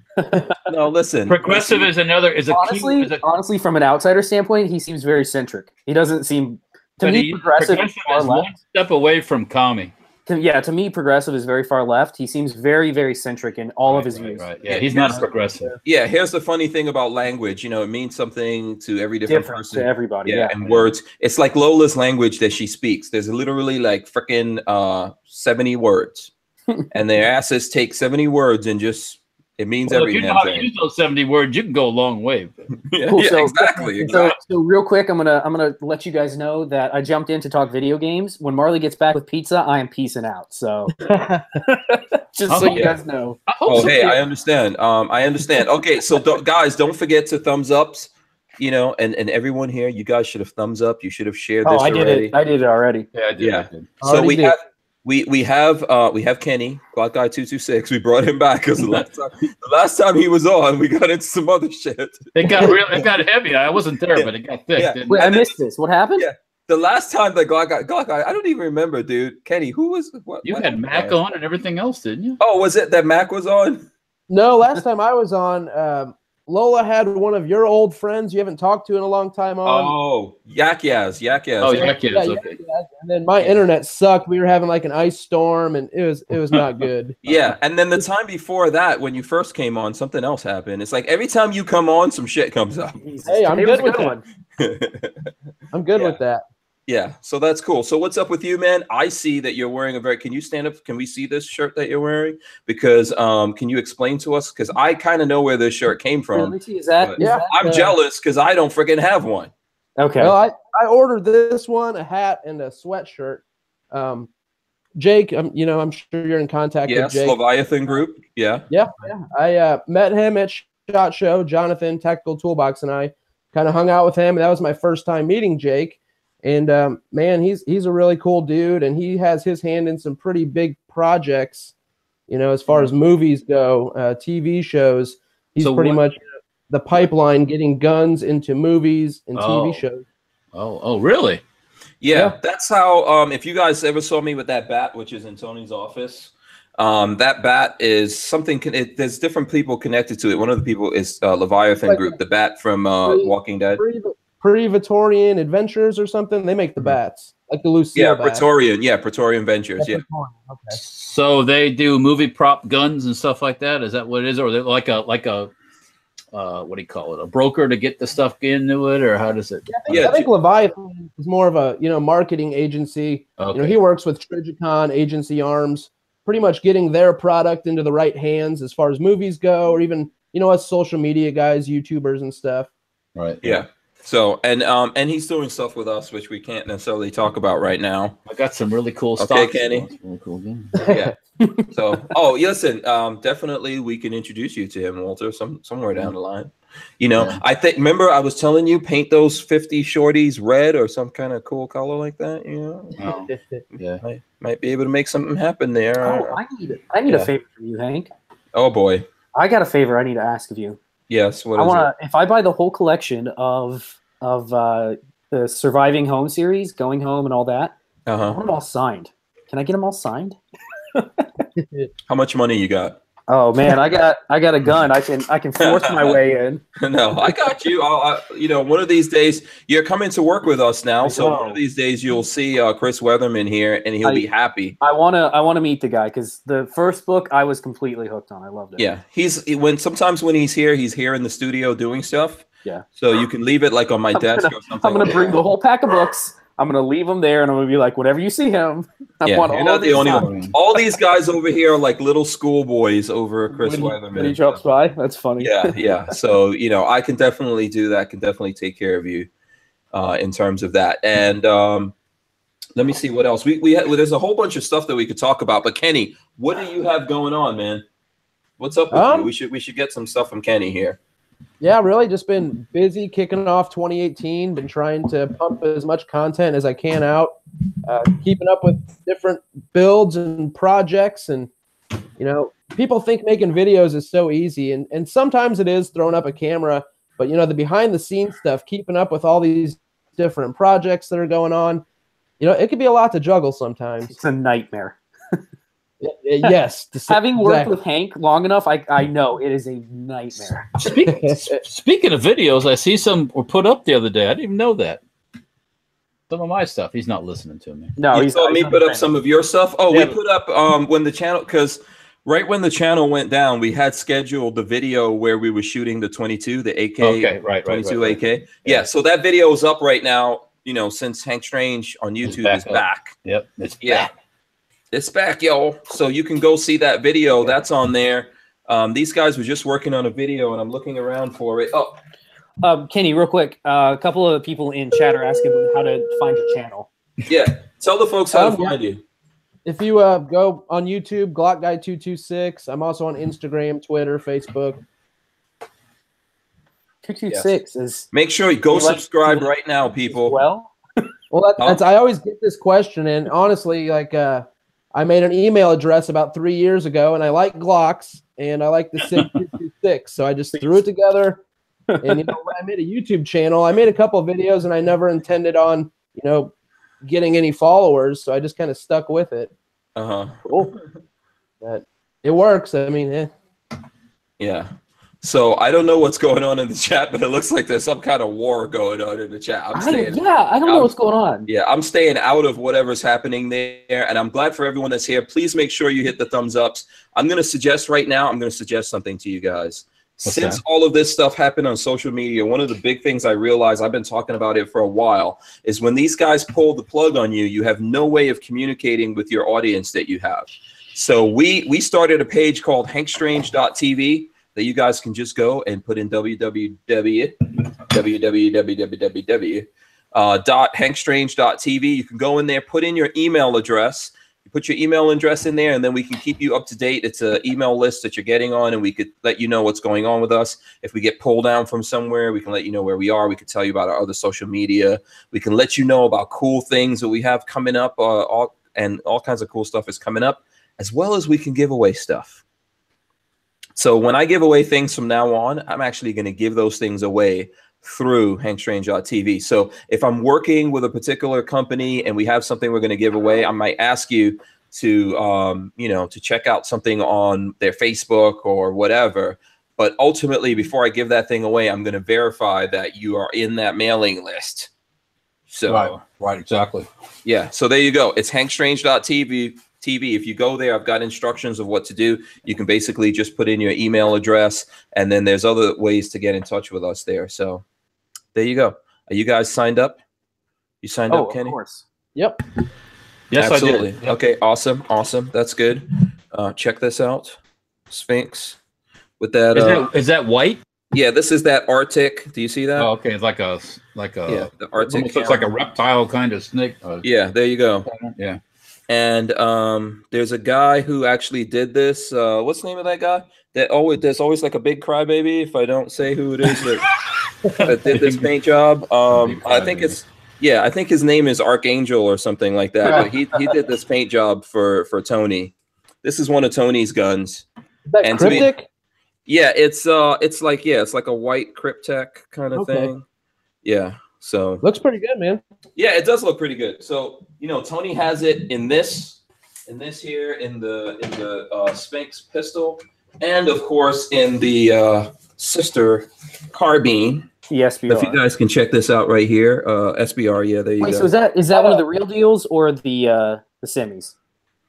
Yeah, this is semi. It's suppressed, but I think it's semi. Yeah, it's semi. It's not full. I was going to ask, is No. that a 45 or a 9? Yeah. Good question. It's not. It's not a 10. It's not a 10. I have no idea. Oh, come on, Hank. What are you doing? I'm looking to see. I don't know what the hell it is. Look on the suppressor. The suppressor will tell you. Look how big the barrel is. Yeah, take the suppressor off. Is it a I 45 got or a 9? old eyes. Well, then, It's a 9. It's a 9. I'm just making shit up. It's a 9. Get over it. I don't know. This is not the one I shot. I just grabbed this off of Tony. Oh, yeah, we shot the other ones. Yeah. So shout out to Archangel, blah blah blah, Buzzy blah blah blah. Yeah, it's hashtag. that right there, I believe, it's called a full semi-auto. Yeah, it's full semi-auto, exactly. It's full semi-auto. Lola, do you really think you're gonna find it on there? They painted all over that thing. Look at the suppressor. It's marked on the can. It looks like a 9mm. Let me see. It looks like a 9mm suppressor to me. It's 9mm. Babyface. Listen to him, please. Jesus. Look. Look. It says Silencer Co. Octane. Do you want to look on there on the suppressor? I can't see that well. Exactly. I can't see. I'm in a dark ass studio. Jesus. Just shut it. Look, that's a 45. Man. I can tell you from looking at the end of that muzzle that is a 45 can. I can't see this. It's freaking. Look at the hole of the can. Look at the hole on this 9mm can is tiny. Man. It could be a multi-caliber can. You never know. Yeah. Yeah, if it's 45, it is. No, it's 45. It's 45. Told you. It's 45. You want me to freaking like go blind looking at it? Just stop. Everybody in chat needs to order Hank a pair of like old man glasses. Yes, get him a pair of like reading glasses. Yeah. Well, you know what? I'm not reading. I'm not wearing my glasses. The ones that go way down on his nose, you know? Yes. Yeah. If I put on my glasses, there's going to be a reflection in there, and then you guys complain. You know, you guys get on my damn nerves. I don't want to look at myself. Come on. I don't complain. I never complain. Yeah. Oh, you don't complain? Seriously? I was going to complain. Right. My dinner wasn't here, but it just arrived, so everything's good. Okay. Yeah. All right, I'm looking. Truth about guns. What's going on right now? I don't know. Have we talked news yet? Has anybody discussed No, news? we could talk news. We can go through some news real quick. Dick's Sporting Goods is full of dicks. Oh, dicks are dicks. Yeah. We've got 250 thumbs ups. We got a couple of thumbs downs. I don't care. But we got 250. I think we can Did up you guys that a see little that bit. the Georgia passed a bill removing a $50 million tax benefit that Delta Airlines was getting? Yeah, for fuel. Fuel. Yeah, it was a $50 million tax. I guess they got no tax on the first $50 million they spent on fuel. That must be nice, huh? They removed it because of removing the NRA. Wow. Yeah. Did you see the Deadpool? The 50? Yeah, the Desert Eagle. Yeah, that was cool. That's pretty badass. I think we need one. I'm pretty sure it's 50 AE. Babyface. Yeah. I'm pretty sure. It's a Desert That's Eagle. a 50. That's a 50, right? Yeah, no, I'm just messing with you. Yes, of course. It works. It works. It's a 50. Yeah. It's got this end towards the enemy. Then it says Deadpool's gun on it. That's right there. It is right there. Yeah. That's pretty cool. It's badass. Yeah. Yeah. So it's a Turkish naval commandos with Surefire 16-round magazines. That's pretty cool. Yeah, I saw that. Yeah. Yeah. Let's see what else. I don't know if there's like that much stuff going on in the news. Yeah. So, have you guys seen the what people are saying about the Stoneman Douglas students? They No. have been properly groomed by the media to be out there. That one kid, one of the guys, is like it's got the little check mark on Twitter, whatever, verified on Twitter. Oh, really? One of his other classmates, who is basically opposite of him, so very pro-gun, says that the mental health was the main problem. They're not pushing him at all. He's not been verified on Twitter. CNN wants nothing to do with him. It's amazing that they picked the person. It's very orchestrated. Yes. Yeah, it's orchestrated. Yeah, of course. Yeah. That's By a lot of adults. By the way. Yeah. That's how it always is. Yep. That's how it is. I'm gonna show this again too, just because it's friggin' awesome. Look at that for your Gorn. That's pretty cool. Look at that, you. Hey, I got some This Gorn is for you too. Is that an Alaskan? Yeah. 454 Kasul. Kasul? Nice. Yeah. So wait, hold on. What is it Walter's trying to show us? Go ahead, Walter. What is G.I. this? Joe British Sten Gun Kit. That's cool. Yeah, it's like I've had this for years, man. People have wanted to get it from me. Ultimate Soldier, British Sten Gun. I call dibs. Okay, you got it. Okay. Okay. That was easy. Put it That in wasn't there. hard. Send it over. Does anyone have any cool things they want to show? Because I mean, I could hog this whole show, whatever time we got left with cool I shit. do have a little. Okay. I just got done throwing this together. Little XM177. Oh, cool. Let me see again. Whoa, I Oh, like there you go. There you go, bad boy. Yes. Nice. Yeah, I like that it. style of AR. Wait, did you build that from parts? I did actually. I bought the upper, or Brownell sent the upper. It's a Bushmaster complete upper, 11.5, and then I built the lower. So it's a pistol. Nice. Yeah. Oh, Nice. sweet. I mean, it'd Very, be nice very to cool. SBR it, but you know, I just went ahead and threw an SB brace on here, and pretty sweet setup though. I'm liking just the simple carry handle. I'm really digging this build. Yeah, is it fully semi-auto? I haven't converted it to full semi-auto yet, but I plan on it. Like, You- how, You need one of my tail hook collapsible stock AR arrangements. let me ask you this question: how long is it before we see fully semi-auto on or semi-auto, whatever? How would say long before actually- we see that on a lower? Faxon actually posted something on Instagram earlier. I'm not sure if they actually did it, but there was a picture of a lower that had, you know, the full semi-auto option. Damn it, love I want that. I want that lower. Yeah, that's really I want funny. that right now. Faxon, damn it. Hank, Send we me got one. we got a couple CNCs on order. We can make our own. Oh, that's true. That's I true. want to buy a laser. I got to Yeah. buy a laser. And then we'll go all the way back, and then that will just be called full retard. Yeah. Full Yeah. retard. So let me show you guys something. I was working on this video. I don't know if you guys follow me on Instagram. You probably saw a picture of this right I here. saw Do, it. Yes, I did. do you know? Do you know what this is? Does anyone? Wait, is it backpack? Does anyone Max- know what this is? Max- Yeah, Expedition. it's an Expedition Yeah. series. Let me see if I can. Can you see that right there? I Expedition. really like those. I got to try one. So this is the Entity series, and It's got kind of this like in- their EDC series now, isn't it? yeah, this is what I call the Gray Man series. Yeah, it's So perfect. basically, it doesn't look all super tactical. There, I'm letting you guys see my boot. Well, you can't see my booty. Don't worry, it's flat. For anyone who wants to know, it's pretty much flat. But so anyway, I'm wearing this. We did a video. We're working on it. I hope my production assistants finished that damn video before they got out of here. But there you go. There goes the bag. This is the biggest one. This is the 27. So it's 27 liter, and you can put a laptop in here. So I've got my 15-inch MacBook right up in there. See that? There it goes. I'm going to take all the stuff out of there. So that goes in there. It does have a CCW pouch right here. Boom. You can open it. Take your gun out. Have you noticed the proliferation of bulletproof backpack stuff? Yeah, and if you wanted to, I mean, really, in that in the computer pouch or laptop pouch, you could put in a plate, Yeah. or something in there. You know, nowadays I've got some lightweight plates. This doesn't have like any kind of Molly stuff or anything on the front of it, so it doesn't look all tactical. It does still have Maxpedition. They should have put like a little flap over this, I think. And, but these, or even like a magnetic flap like that. See that? That's magnetic. Boom. Do you see that? Do you hear that clicking in? There you go. And so you can open it here. I'm going to open this down. Oh, it's got balls in it. My balls are in there. Did a video like, how many balls? There goes the balls. Well, how many were there? My balls are now all over the floor, guys. I think I've got a condition. Where did you even get those balls? You want to know where I got my balls, Kenny? I would like to know. Yes. I don't know if I want to tell you the secret of my balls. Maybe That's- off air. I don't know.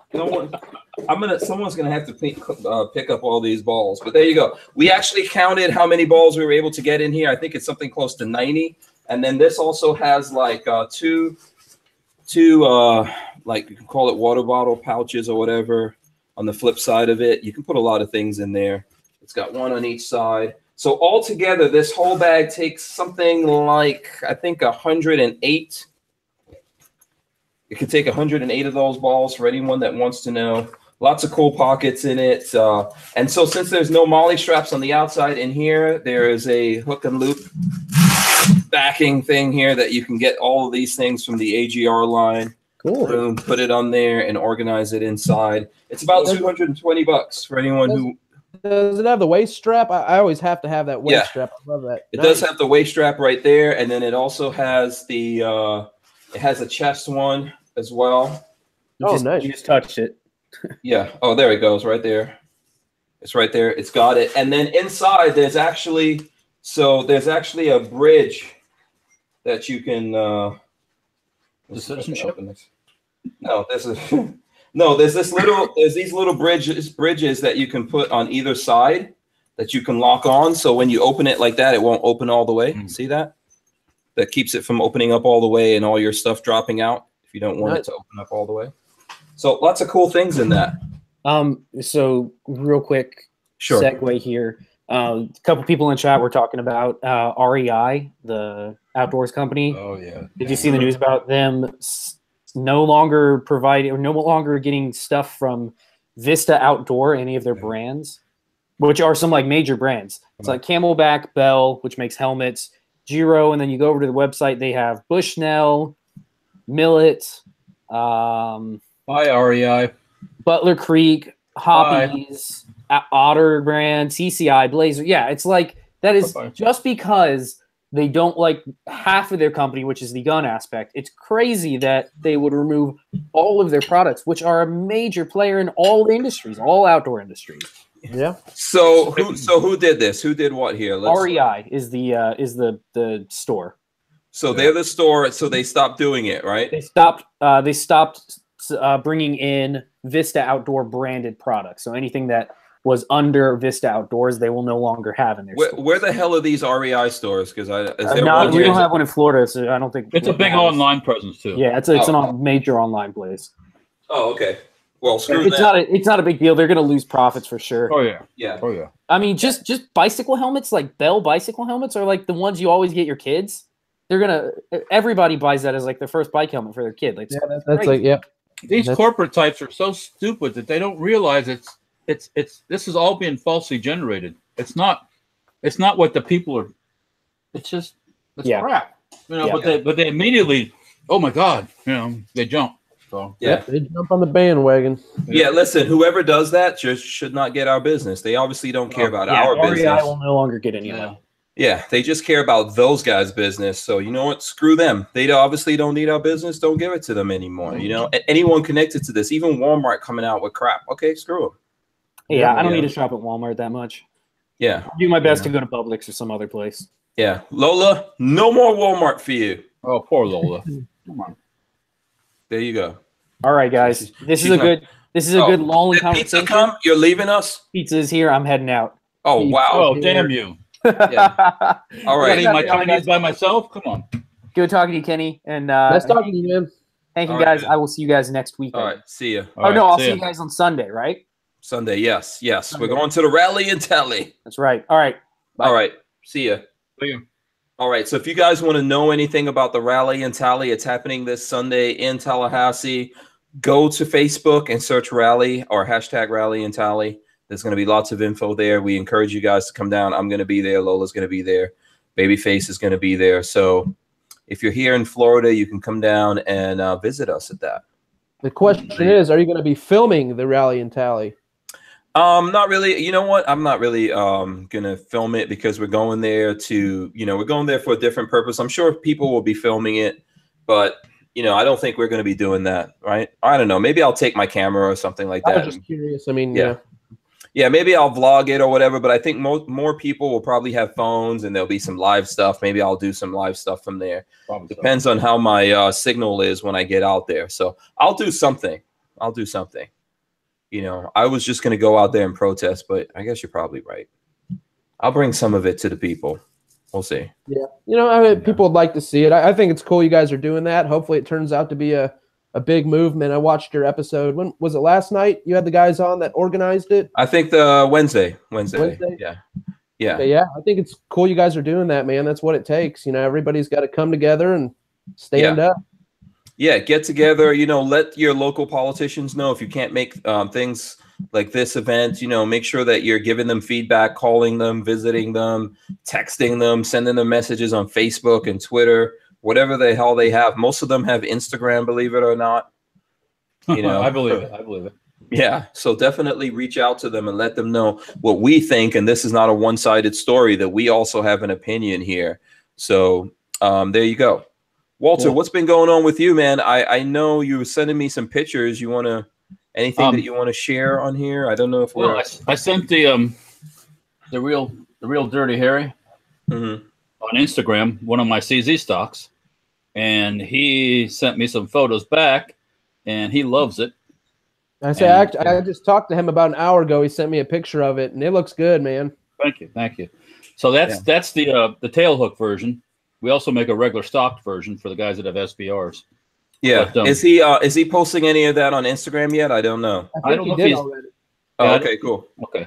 I'll have to check it out. But Yeah. yeah. So he really likes it, and that's good because he got many ways. Yes, he made he had made a special request, and I Yeah, I think he got one of the first ones out there.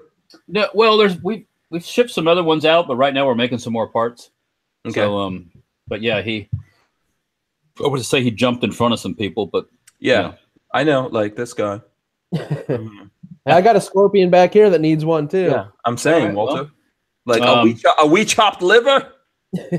No, by no means. As soon as I get some more parts in here, I'll get both. Definitely you, Hank, and then I'll get you one too, also. So Yeah. I appreciate it, man. Yeah, Kenny, I don't know. You should have Walter's info. So if you Yeah. don't, we'll get you that. And so how goes the production of the MP5 stuff? MP5 stock today. We finished the tail hook adapters, and now they have to go out for anodizing. And the stock parts are done. They just need to be blasted, and then they're going to go out to anodizing on Monday. Mhm. And then we're going to start making the bases for the stock, and then after that will be the rods. So it's coming along. We'll probably have 100 of those stocks the first run, and I don't see them lasting very long. If the people bugging me about it are for real, yeah. Okay. We'll see what happens. Yeah. I'm looking forward to that, man. And then we're going to do the as the people call it, the reverse stretch one, the normal MP5 stock. We're going to make one of those also. So once we get the other one all proofed out and going well, so Okay. it's coming along. This takes time. Okay. More time. Very cool. I'm looking forward to seeing it. Yeah, me too. So tell us about. I know you showed us that gun that you just built, Kenny. What else you have going on, man? Let's see. I just got my M&P 2.0 compact put back together. Faxon sent out one of their new barrels. I don't think they're out on the market yet, but pretty cool barrels. There's really not too many options out there. I think True Precision may make a barrel that works in the 2.0 compact.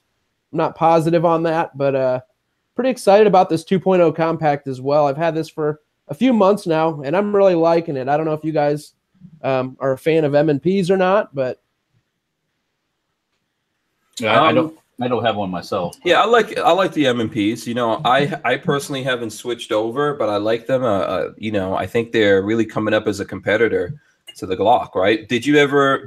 Obviously, you're a Glock guy, so are you switching over now? Are you going to be Glock guy 226 M&P with the? I've heard that a lot lately, but my thing, I've always liked a bunch of other guns, but since the channel name is Glock Guy.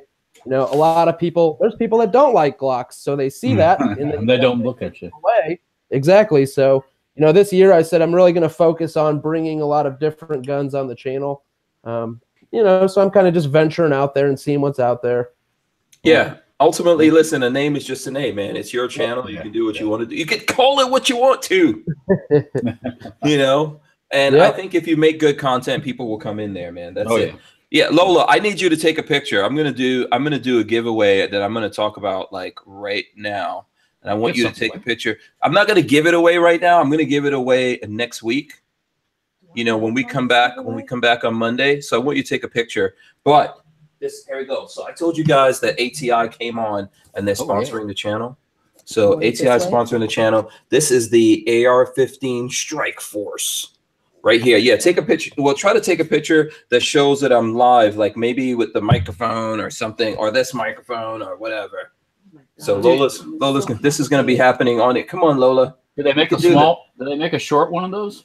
I don't know. I don't think so. So this is like for a full size. This is the 15-inch slim fit free float handguard right there. Do you guys see that? Mm-hmm.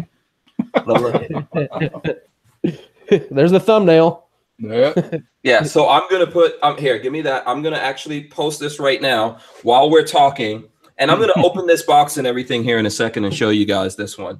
But I'm gonna post this right now while we're talking here, and I'm gonna put it up on ATI social media, and then I want everyone to go and comment on it. So I'm gonna put it on Instagram. I'm gonna put it on Facebook, and if you guys go and comment and stuff like that, and we're gonna figure out on Monday HCI is going to pick one of the people that comments in here, and we're going to send it.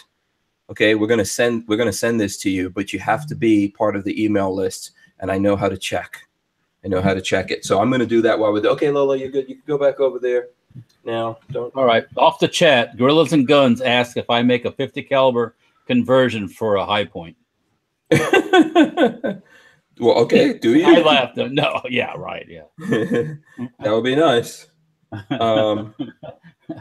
Keep it light. Keep it light. We got to keep it light. Yeah. Yeah. Have you ever thought about it? No. No. Yeah. Have you ever taken the plastic off a high point and yes. looked underneath? Well, I know that you lose a lot of parts the minute you go in there. No, but I mean like a high point carbine. You're talking about a high point pistol. Yeah. Oh, okay. They're really not that hard to deal with. You just have to be careful you don't launch anything. Right. So springs go flying or what? Little parts and pieces. Yeah.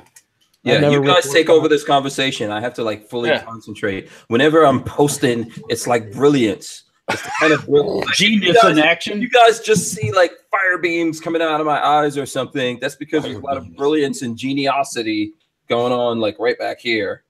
Don't don't be scared. Don't be scared. Keep telling yourself that. Keep telling yourself. I edit all my stuff, Walter. That probably drives Walter crazy. Like how much editing I do before I post something. No. Yeah, you're good. You're good to go.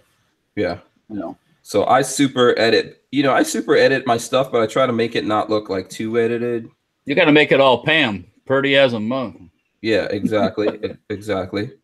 So here we go. This is pretty good. This is pretty good. I'm liking this. Grills and Guns said he just bought a high point, so wants to know if Which one did he buy? Which one did you get, Grills and Guns? Tell us all. Yeah, someone. Let's see if we can see what he's saying here. Grills and Guns. I don't see. Yeah, I didn't see because he just bought one. I don't see him saying which one that he bought. Kenny, do you have a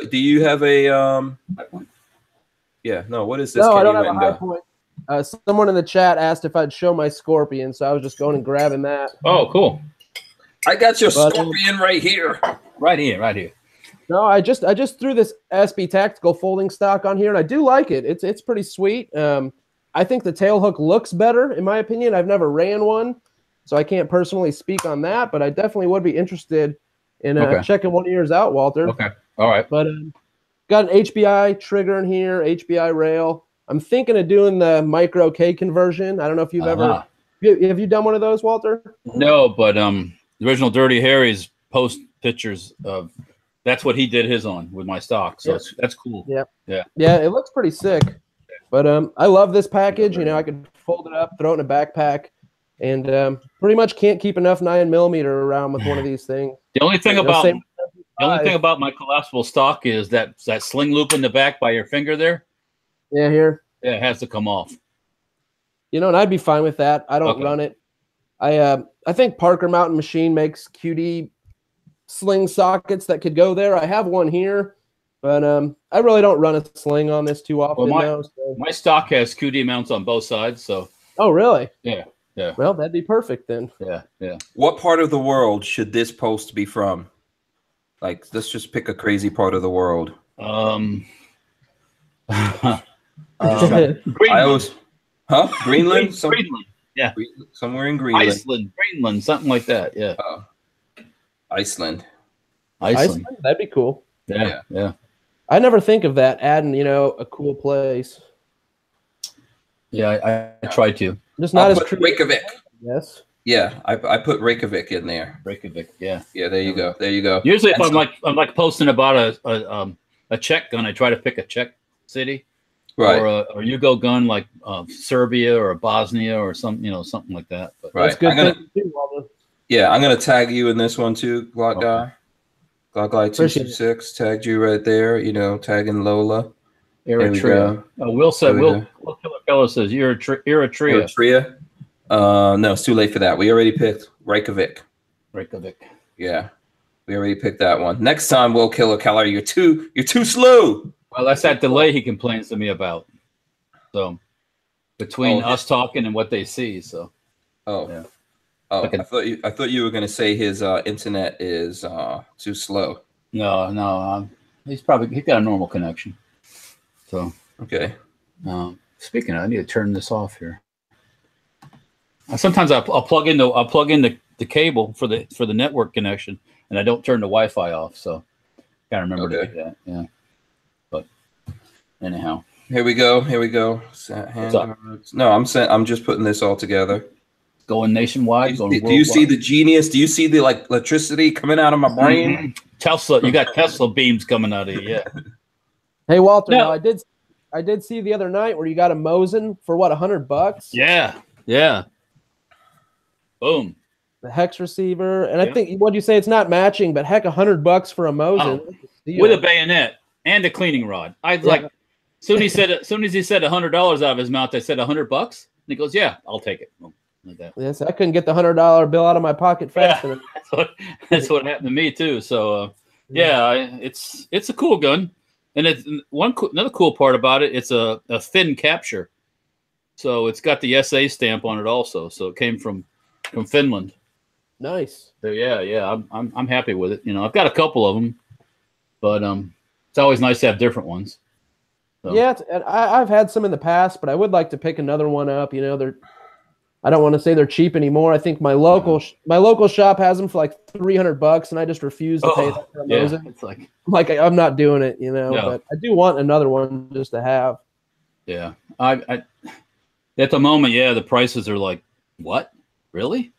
It's like, no, that's all right. It's kind of like SKSs. My wife's uncle sold me 3 SKSs, and he's like, I paid $90 for these 15 years ago, and now they're $400 or $500. It's crazy. Yeah, it just depends. Yeah. Well, like this gun here, he's a guy. He's another military. I was at the military vehicle rally here in Florida, and he's another military vehicle guy, and just had it on with his stuff for sale. And I'm surprised somebody else didn't pick it up, but I guess I got lucky this time. So yeah, for $100. Yeah. Yeah, man. And what did you say these were usually? How much? Right now, a Mosin on average is probably about $250. Depending on where it's at, and that gun I bought for $100 probably at one time was a $49 gun because it wasn't matching from Century Arms. Okay, but they went $49, $69, $99. My dad was buying them for a while for like a crate. You get a crate of 20 for like $69, and then it went to $99. That was with all little goodies too. The slings and the cleaning kits and the cool wooden crate, and but not anymore. So, that's just. I don't think it's because there's none of them out there anymore. It's just because of the current political stuff with Russia and the Ukraine and all that. So, it's just making it hard to get stuff. Yeah, all the cool stuff, anyways. Yeah. There's still a lot of cool stuff out in the world, but a lot of it's being used. In the Middle East and stuff like that. So, but it'll be cool pretty soon here when the 1911s come through the CMP. I heard about that. Yeah, and then also they just took possession of over 100,000 M1 Garands.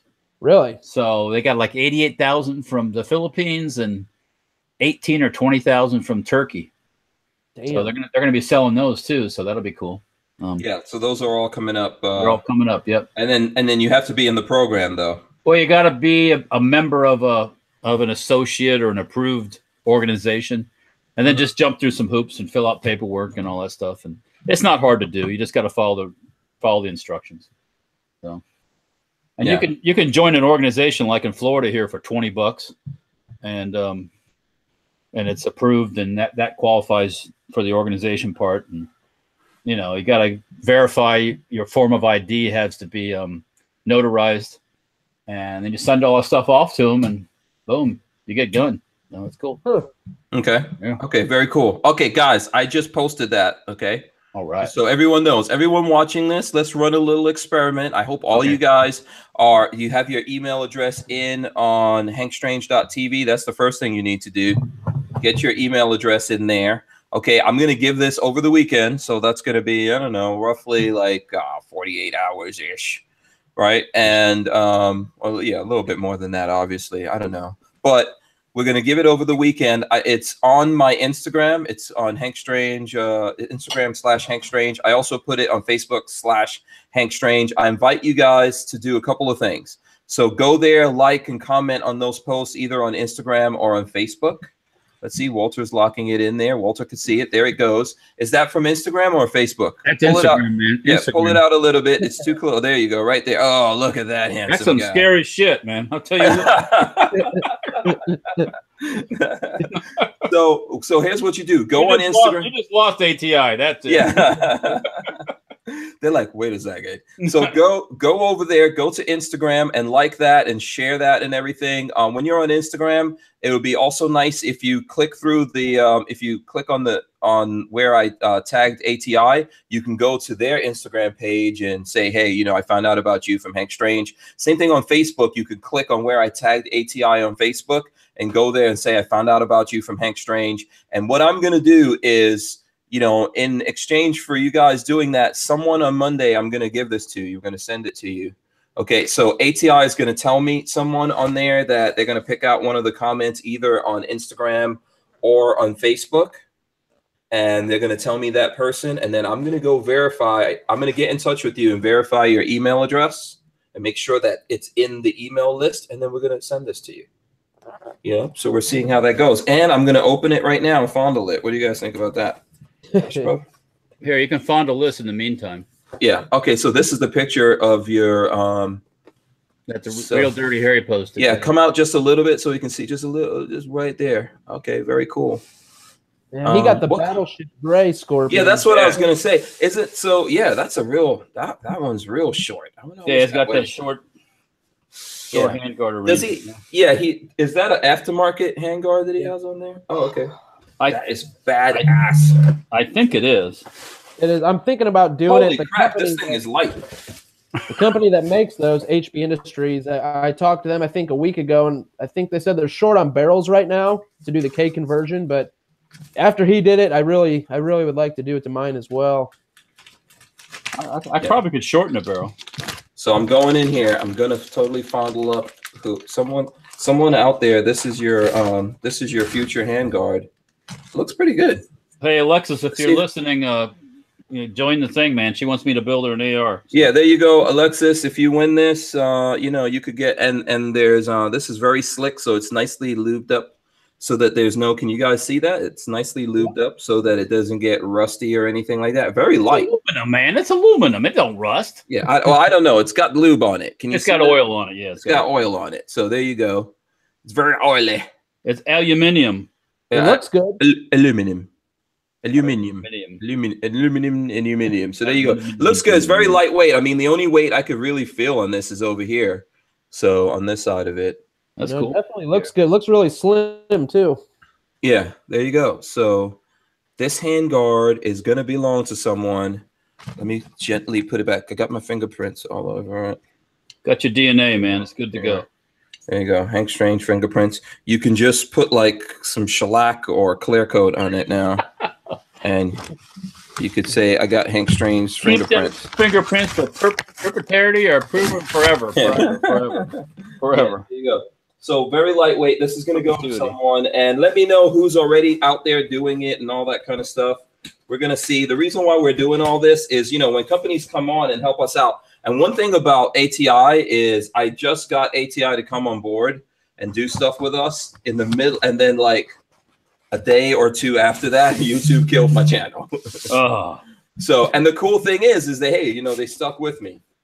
So hey, now ATI, they make a bunch of like shotgun accessories too, don't they? Yes, they do. Okay. Yes, they do. Yes, absolutely.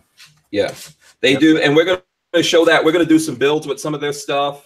We're gonna be trying out and testing their things. We're gonna do a lot of things in the near future here with ATI, and we're gonna give away some more stuff from them. So, like I told you guys, I promised you guys that for signing up with the email list, that will give away stuff. This is just the beginning, guys. I'm trying to convince Walter to give away a 50 BMG. Woo! 50 BMG, Walter. We're gonna do it. Yeah, we can do this, Walter. We can do it. Yeah. Oh, just a little 50 BMG info here. we started nitriding all of our guns. Really? Wait, you started nitriding it? Everything's nitrided. Shh, don't tell anybody. Oh, okay. So The receivers, the barrels, the bolts, Okay. everything's nitrided. I call dibs on that. Okay, I'll make sure you get the first one. Yeah, I better, Walter. I know where you live. I gotta come over there. I'm gonna If come I over see- there. Yeah, if I see like friggin' Real Dirty Harry or Glock Guy 226, or someone else getting that first nitrided one, it's on. It's all over with. No, that's cool. So when did you guys start doing that? We just got the first shipment back from the nitriding people the end of last week. Mhm. So it's brand new for us. I did one a while back, and I just didn't follow up. And I just got tired of the whole parkerizing process. Is sometimes hit and miss. Sometimes it comes out great. Other times you got to redo things. And I just got fed up with it. And so the nitriding it's a cool finish too, because it's adds lubricity. Yeah, that's to what all- Tango Hunter just says. Nitriding is most hashtag lubricious. Yes, and all that good stuff. Plus, it adds makes the chamber smoother, and it's good for the barrel inside to reduce wear. So Okay, cool. and it's blacker than the night. So Yeah. Mike Bryant says, "Can I get a bolt done in Nibex?" Yeah. WMD Guns. They sell bolts that are Nibex. I'm pretty sure of that. Hell yeah. You can get that. Brian Quick says, "Is nitration really as good as these manufacturers claim?" it's a pretty good. It hardens the surface also. Mhm. So it's pretty cool. I mean, there's the other word for it is not nitriding, but What is it? it begins with an M. Melanite. Yeah, that's right. Yeah, the melanite. Yeah, Yeah, melanite. that's a trade name for it too. So Mhm. Yeah. So Opt Out of Gun Control wants to know, how about Nibex through WMD? that would have to be something you wanted to do. It would have to arrange that special. I'm not going to Yeah. do it on a regular basis just because probably the cost. Yeah, I mean, we do know them, and we could probably get some special things done like that. We have to talk to them. I haven't spoken to those guys since SHOT Show, but they're here in Florida, so Are they in they're Florida? Yeah. hmm I didn't know that because I spoke with them at SHOT Show as well and talked to them a little bit about maybe doing a titanium nitride on my Benelli M4 bolt carrier group. hmm I haven't spoke with them though to follow up. I didn't know they were in Florida though. Yeah, they are in Florida. I know that when they got back from SHOT Show, they were really busy. I need to get in touch with them because they're good guests to come on. But yeah, they do a lot of special projects like that. They're supposed to be making the Dictator AK for Tony. Oh, really? Yeah, because they told me that's the most difficult thing to do. The Because the AK, polishing. it looks like gold and it's looks shiny and everything like that. So they told me that's the most difficult thing to do. And Tony wanted to know what would be like a cool thing to do with them. So I was like, dude, you have to. I don't know what it's going to cost. It's going to probably be expensive as all get out. But you have to get the Dictator AK because that way I can shoot it. Yeah, the problem with the AK is there's so many surfaces and angles and things to polish. It's just difficult. It's real tough. Yeah. Did anyone go to because I went to Century Arms, but I totally forgot to look for this. I don't know if they did it, but I think they were doing one for one of these companies. I don't know if it was Century though. They were making one of those AKs in the gold, like looking like gold plated. Okay. Was it Atlantic Firearms that was offering those? I don't know. I know they would do. No, they were just doing one because they said this is really, really, really difficult. Okay. Yeah, this is like supposedly the most difficult. Maybe this is why I never heard from them again. Very well could be. Yeah, Win was like, "No, does not answer any calls from Hank Strange. We're not doing that Dictator AK." No, I think they're going to do it, and that's going to be fun. But they do a lot of things, so you guys can get in touch with them. I'll try to get them to come back on, but I'm down to go visit them. Yeah, that'd be cool. Yeah, yeah. Oh, So which yeah. one are you going to see? I'm sorry. WMD Guns. Oh, okay. Yeah, you remember Win was on? You were on. That Yes, show. I did. Yeah, I was on that night. Yeah. Yeah. So let me know who's going, whoever's going and checking out that post. Come on, guys, you got to go check out the post. Get in there now. You have the whole weekend. You have tonight. You have the weekend, you have Saturday, you have Sunday. You know, I'm going to be at the rally in Tally. And then Monday night, when I come back on air, we're going to pick out someone. You know, if you have Facebook, I know you guys have to at least have Facebook. You know, go to Facebook and comment on there. Make sure, you know, you can't tell anyone what to do with this stuff, but you know, I think it would be nice if you go over to ATI and like their page and all that kind of stuff and tell them that you found out about them from me. But definitely go comment on the post and share the post. You can also do that on Instagram. Let's see, I got like comments on there already. I'm going to read some of these comments. Do you guys mind? Go for it. Okay, so Richard Harper, he says, me, and I'll show you how to mount that ATI on your blue gun. There you go. Sean Real says, oh, I just got a Spikes Crusader lower. That would look good with that hashtag ATI outdoors rail. Very nice. Mickey Reese says, love the lifestyles of the Locked and Loaded. David Deplorable Merkowitz says, already joined the other day. Chris Forsha says, me, got lots of naked ARs. Adam Lewis says, forget those guys. And he's pointing at everyone above. Brent Speck says, me again. Me.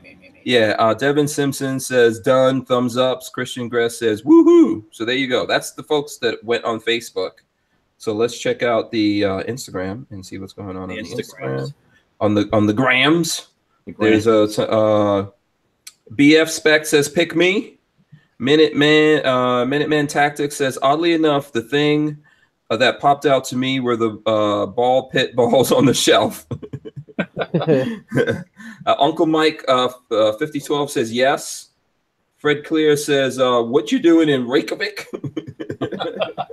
Checking out some of them blonde Icelandic girls. Yes. Yeah, I'm telling you. Hagen 81 says awesome. Exhale Weapon Work says I could use that bad boy for my new build. Lola Strange, you disqualified, Lola. Oh, come on. Lola says, can I be in the running? No, you can't. There you go. T. Lobner says, sweet. Sid 1026 says, I could definitely use one. Harold Schwan says, at Hank Strange, nice ATI AR handguard. Jeremy Helmick says, nice looking handguard. Paul Robichaud says, I'm in, but you look way too excited for a handguard. And Bricks46 says, yes, sir. So when I get a chance, I'll go in there and comment on all of those. Have you guys? You can get in on this, Kenny. Walter, if I get in on it, win, I'll give it away. There you go. There you go. Walter, if I get it, I'll put it on my daughter's gun. Yeah, there you go. Oh, Walter, you're actually entering this. You look like you're. Are you feeling you're entering? I'm doing some Instagrams. Oh, okay. You can enter. You can enter. It's okay. Okay. Yeah, everyone. The qualifications are you got to have an email in my email list. That's the only qualifications that exist. If I know you, it's okay. I'm not. You're gonna still get it, but you have to be in the email list. I'm not picking who wins, so the ATI guys doesn't really know who knows me. So, you can tell and definitely tell Alex to go there and get in. Did she get mad at me because I was saying stuff about her getting married yesterday? No. She says you're right on the top of the list. Oh, okay, cool. Have we fully background checked this guy she's getting married to? Have we background checked him? She's been hanging out with him for 10 years. Oh, okay. Okay, cool. All right. Is he into guns? He's not against guns. Oh, okay. Okay, cool. He's a musician type person. He likes to play the guitar. Okay, cool. I like that. Death metal kind of stuff, real. Really, like headbanging? Yeah, just real serious shit. Yeah. Oh, okay, cool. Yeah. Does he watch the show also? I don't know if he does. I don't think so. I know Alexis does it. Yep. Wait. I might be wrong. She says cool. Yes. Oh, so. Awesome. So shout out to the husband to be. Okay. Awesome. Once again, we're not gonna speak for other folks. He's in there as Killer. Oh, Alexis Killer Keller is in there too. Yeah. Oh, she's in the chat. Oh, look at that, Alex Killer. Oh yeah. Oh, Suki. Yeah, that's probably my favorite Keller right there. Oh. She's always nice to me. The rest of you guys are mean to me all the time. Oh, that's not true. Gosh. Things I have to put up with. Let me ask you something. These kids are getting married. Have you had the birds and bees conversation with them? Oh gosh. Not yet. She's 35. That sounds like a no. That sounds like a no to me, Walter. That's not a yes. Let's ask her. Okay. Come on. Yeah, Kenny has kids. Kenny, you got kids, right? Yep. Kenny's got a bunch of kids, man. Tons of them. Yeah, Kenny's like a rabbit. He's getting kids every day. I think your family's an Adwater family, right, Kenny?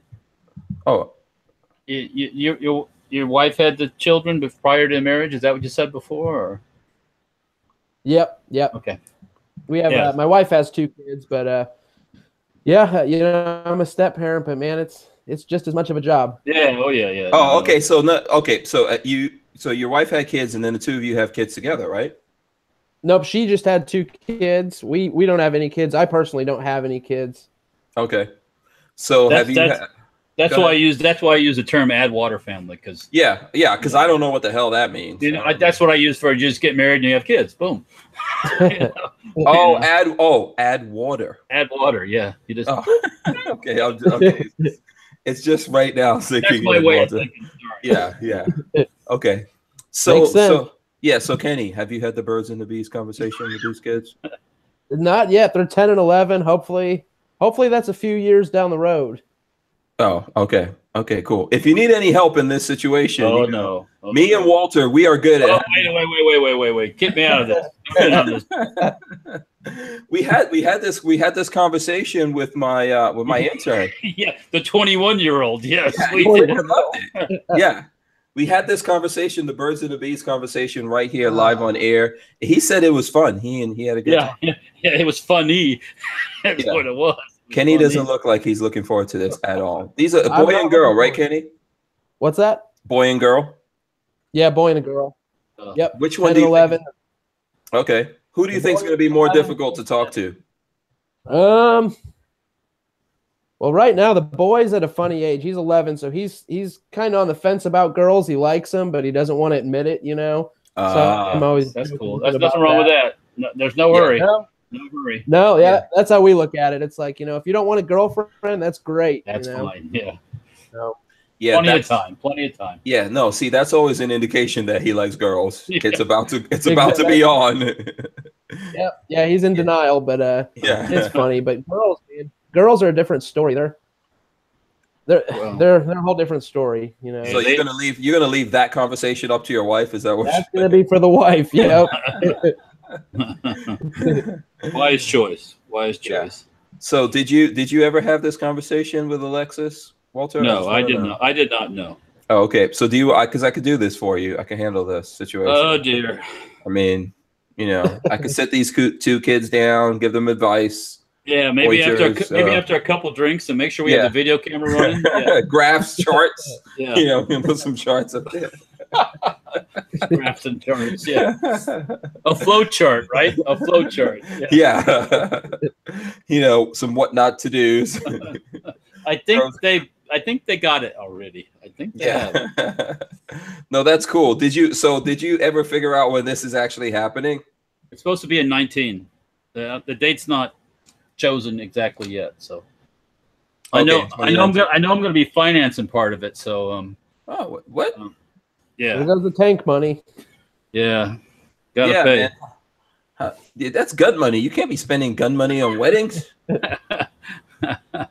That's stock money. That'll be stock money from selling stocks. Yeah. Yeah. No, they just need to listen. If that's the case, Walter, yes, you got to do this cheap. If you got to finance it, it's got to be done cheap. No, there won't be any financing. It'll just be I'll be giving wads of cash. That's called financing. Where I come from. Yeah, wads of cash. The whole time I'm gonna think, man, this is like 5 guns. You know, this is 2 tons of ammo right here coming out the door.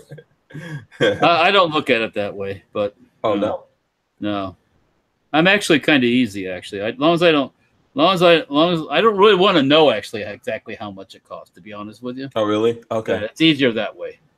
Okay. Can you finance my wedding then? Maybe we could have a double wedding. Yeah, let's do it. So this is gonna that could be a business expense then.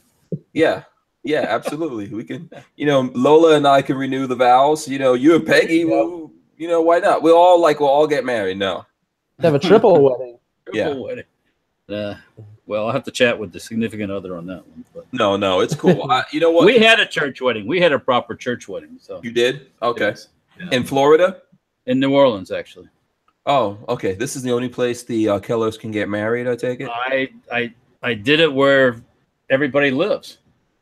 Oh, okay. Okay. Yeah. We're the big family. My family's little compared to their family. They got a herd of people. So. Oh, really? Okay. Yeah.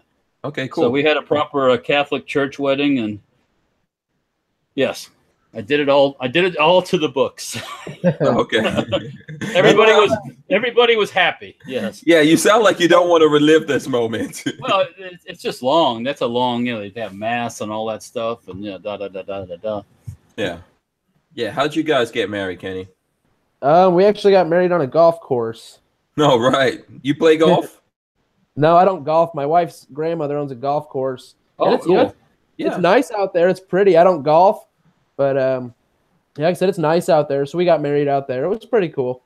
Yeah. If someone in my family owned a golf course, Kenny, I would totally figure out how to play golf.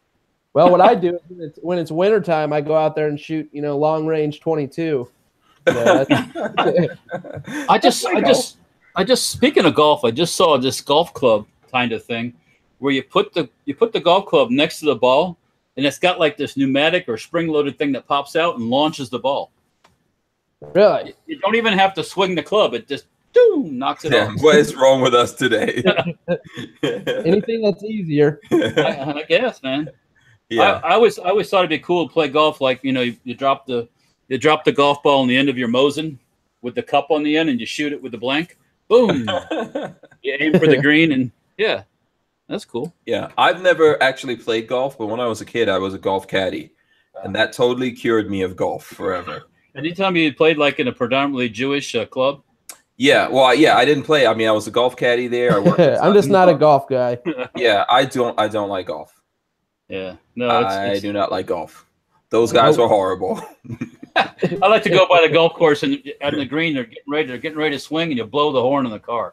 And they're like, you're flipping you off and stuff. And What's funny about that golf course that I worked at? It's called Inwood Country Club. For anyone that lives in the New York and the Five Towns area, you probably know Inwood Country Club. It's right on the other side of Jamaica Bay from JFK Airport. Oh man! So you would see planes every now and then, like their flight path was over that golf course. Wow. Yeah. So, but it was still nice. One thing about a golf course, it is beautiful. Yeah. Yeah. It's nice. Yeah. It's nice rolling hills. If you don't work there, when I worked there, it was a lot like Caddyshack, pretty much. Except there were actually I think there were very few women there because They probably didn't admit them. There was there were women and men, but it was a Jewish country club, and I think like every now and then they would have like maybe a black dude, some kind of professional golf player or something like that, but it was all mostly Jewish people over there. But there were men and women that were in there, and they were pretty wealthy. Yeah. So we would do all kinds of crazy stuff, like use their cell phones in their cars, and this is back in the 80s. So those bills were ridiculous. And there were all kinds of people working. Every now and then they're like, who the hell was calling Jamaica? So yeah. Yeah. It was funny. Okay, let's see. I know we went through the news with Babyface. So Armament and Axis says, I used to play golf, not in a long time now. I could concentrate no matter what the noise. So yeah, I think goes back to my shooting skills. Yeah. What do you guys like to do other than shooting? Kenny, what do you do, man, other than guns? What are you into? Anymore guns take up like 99% of my time with doing YouTube and stuff. But besides working, doing YouTube stuff, my father-in-law has a farm pretty close by, so I go over there and help him out a lot. You got cows and goats and chickens and. Mm-hmm. What do you do for a living? Can you tell us? I mean, you don't have to be too specific. I mainly do heating and air, HVAC. Oh, cool. Oh, cool. Yeah, that's cool. That's and then where are you again? Where are you located? Indiana. Okay. So is it cold? Is it cold right now? Right. Well, to you guys, it probably is. Right now is about 40, maybe 38 or so. But Yeah, that's cold. that's Not too cold. bad. That's cold. That's not too bad. It could be worse. When it's not below freezing here, we're like, we'll take it. So. Yeah, because I think on what is it, up in New York and stuff, they're getting hit with a snowstorm, right? Northeast. Yeah, I heard they Yeah. were going to get a lot. Nor'easter. Yeah, Yeah. they're getting a nor'easter. Yeah. Yeah. So other than the gun thing, you don't have any kind of hobbies? Like Walter and I into watches. Walter, Oh, I have one tonight. watch. Let's see what watch you're rocking. Oh, What wait a is minute. Let me take it off. It's easier. Yeah. It's What is this watch? the Citizen Evo. The Citizen Evo. So Nice. what's the features? What's the features of this watch? I got it locked on you, so keep showing us the watch there. Keep showing it to us. Atomic clock hooked up to. Just pull it back a little bit, and then it'll probably focus. Or put your hand behind it. That'll be good. Okay. Very nice. Okay. It's solar powered or whatever, so you just leave it out in the light and it'll self-adjust itself too. So for example, if you have it in a drawer and you pull it out of the drawer and it hasn't been out in the sun for 3, 4, 5 days, it'll automatically kind of shift itself around and get in the right day and the whole 9 yards. Yeah. So Oh, that's cool. Yeah. Yeah. I've got a solar powered atomic watch like that from Casio, the Oceanus. Yep. Yeah, it's pretty cool. What about you, Kenny? Are you into watches? Do you wear a watch? I do have a few watches. I haven't worn them in a while. A couple Bolovas. Oh, okay. I don't That's know cool. all the specs on them and everything, but they're nice watches. I'd like to get back into watches. It's been a while since I've wore watches and stuff. Yeah, that's the thing for me. I didn't wear them for a long time, but I had them because I always liked them. Then I got back into it. This is like I got into this thing called Watch Gang. Let me see if this could focus here. Let's see if we can get it to focus on this, maybe from the side. Is this one of your new ones, or? So this is from Watch Gang, and it is basically Swiss military. Oh, like a Wenger. Yeah, so no, the name of the company it's CX or Charmex, if you ever heard of that. So it's an actual Swiss company, Swiss made watch, has Swiss movement. It's automatic or self-winding. You see that hand going around there? Yep. See how smooth that is? It is smooth. Yeah. So Swiss military watch, and it's nice. I got it from the Watch Gang thing. Has a rubber strap and all that kind of cool stuff. I enjoyed it. It's actually pretty, not a bad watch. It's kind of like a diver. It's got the, the bezel, Right. and all that kind of good stuff, and the date and everything. The lume on it is pretty cool. So, you know what? I got out of, I was into watches for a long time, and I got out of that and got into a lot of other things, specifically guns, like you said, Kenny. But, and the funny thing is they're going away because everyone has smartphones now, right? Yeah. So they feel like they don't need watches. that? But I said everyone. Can you hear me? I can hear you. Yeah. I just had bad connection. Okay. Yeah. I said everyone has smartphones now. So watches are kind of even the really nice watches are kind of there's companies going out of business, and it's falling out of fashion. There's a lot of these watches are getting sold at really low prices. Nicely made watches and all that. And I like the fact of the whole machinery thing. That's what I'm into about guns and cars and all that stuff. So, Oh yeah. Yeah. and it serves as a really good distraction for me from the whole gun thing. Because as you know, Kenny, when you're doing this, or even you, Walter, you're building guns all the time. Yep. It's cool to have something that sometimes you're just so aggravated with the gun world or this particular gun or something going on. It's nice to have a distraction. Yeah, no, I could agree there, and that's something I need to find a balance. I do need to find something else to do, just something different. Like you said, I love guns and I have a passion for guns, but when your whole life revolves around that, it's You do can need get something else. tired and or jaded. So Yeah. Yep. Yeah. But that's like yesterday. I spent most of the day, and I didn't plan on it, looking for parts for one of my military trucks. So Oh, okay. we had the air suspension in the cab. One of the airbag things sprung a leak, and so we were searching around and looking. And Will was looking on the internet, and it was like a group effort. Me, Will, and Sean. Oh, did you And- find it? Yeah, we found it, but I got to wait a month for it to delivered. So I don't know if Kenny's thinking this, but I'm wondering what's more expensive, guns or military trucks and parts? It depends. Like we were talking earlier about the tanks with the I forget his name. Drifter. Yeah, he was surprised, you could get a tank, and I was like, that's of all the things in the world to be worried about is somebody owning a tank. Yeah. Man. I think there's just a thing. You know what? I thought that's kind of a thing. You go, oh my God, you can buy a tank, and I'm like, really? Yeah. I mean, it's an you expensive. can also buy a big, massive pickup truck. You can buy a tractor trailer. You can buy an RV. You know what's scary? Speaking of RVs, you got these old guys, these old people. They're driving around in their little Toyota Corolla. Next thing you decide they want to have a 70-foot motorhome, they can go buy it and hop in and start driving. Yeah. No license, no nothing. That's scary. Yeah. I think some motorhomes, I could be wrong. Probably someone in the chat will tell me that some motorhomes, you have to have some kind of well, maybe the full size, like a Greyhound bus size one. You might have to have a Class A, but for the most part, you don't have to. And the RV people have arranged it that way, so Grandpa can hop in and start driving down the interstate. And it's scary shit. Right? Scamp 900. Yeah, Scamp 900 says, remember that guy who stole the tank? Yes. There's been a couple of guys that stole He tanks. went into a reserve center, and the tank the batteries were hooked up and everything, and he took off. Yeah. And we were just talking about RVs. There's a story. I swear this is true. You can look this up. There was a couple, like you said, I think an older couple. They bought an RV, and they saw that you can they were driving the RV, and they saw that you could put this thing in cruise control. Oh yeah, and they went in the back. Yeah, they were on the highway, put the RV in cruise control, and went in the back. And it crashed. Yeah, and crashed. I don't know if they killed anyone, but they survived and then sued the crap out of the RV company. And that's really? Yeah. Yes. That's the country that we live in. Yeah, that's yeah. That is the awesomeness that is America. I remember that, and I'm like, they did what?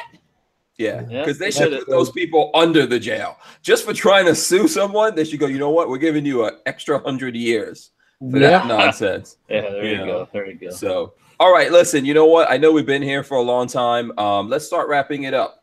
Kenny, tell us what kind of. Actually, let's start with Walter, and then we'll go to Kenny. Walter, what's going on with you? What's going on, man? Well, the normal stuff, like we were talking about earlier. We're working on that HK stock. Working on some CZ parts to get caught up on those orders. What else is going on? So I'm taking it you're going to be working all through the weekend getting that. Actually, tomorrow I'm going to do some stuff around the house here, and then I got to go to the shop and work on some toy stuff, and I got to finish working on a trailer that I have that hauls the military trucks around on. Okay. And then Sunday's is Will Killer Keller's birthday, so. Oh, okay. Happy birthday! Happy birthday, Will. Yep, we're gonna go do something in the morning with the boys, and then I don't know what the rest of the day has. He's actually Walter 3, right? Yes, he is. Yep. Yeah, he's Walter 3. Okay, happy birthday to Will Killer Keller. Yep. All right, so, and shout out to everyone else. Okay, cool. So Kenny, what do you have going on, man? What's up with you? Well, I have a few AR builds coming up. I'm getting close to that 10,000 subscriber marker. Ooh, well, actually, I just broke 9,000, so hopefully. Oh, congratulations! Go out there, everyone watching this. Subscribe to Glock Guy 226 right now. Right now. Matter of fact, you know what? I just realized, man. I probably through Lifestyles of the Locked and Loaded, I haven't subscribed to you. Hold on a second. I'm gonna search Glock Guy 226. Oh, wait. We have 297 likes. 300, please. Yeah, we got to get that extra 3. I'm starting to sound like Tyven. I'm going to give you I'll give you a bone from my steak. I'll give you 2 of these balls right here. Okay, listen, I just subscribed. You have 9,053 subscribers. And I just subscribed with Lifestyles of the Locked and Loaded. Awesome. Appreciate it. Yeah, absolutely. I encourage everyone to do it. So go ahead. I'm sorry we interrupted you. Can you hear us? No, man, just staying busy. Got a lot of products coming in, doing a few different AR builds, and I plan on giving away an AR receiver set, maybe a few other things for 10,000 subs. So it should be pretty cool. Sweet. Okay, Andrew Thomas says that he did. I encourage everyone else in the chat right now, anyone looking at this video, over the weekend and next coming days and weeks and all that kind of stuff, definitely go and check out Glock Guy 226 and subscribe. Yep. Oh, and Hank, don't let me forget. Last night we were talking about you were the AK that we're getting for someone to build. Yes, right, absolutely, yeah. Let me the contact info for that stuff that I said I'd get. Okay, okay, cool. How you want to do that? So I think everything's probably going to go with Babyface and all that, and we're going to arrange some stuff with James. But when I see Babyface, when he comes into town, I'll give him the stuff.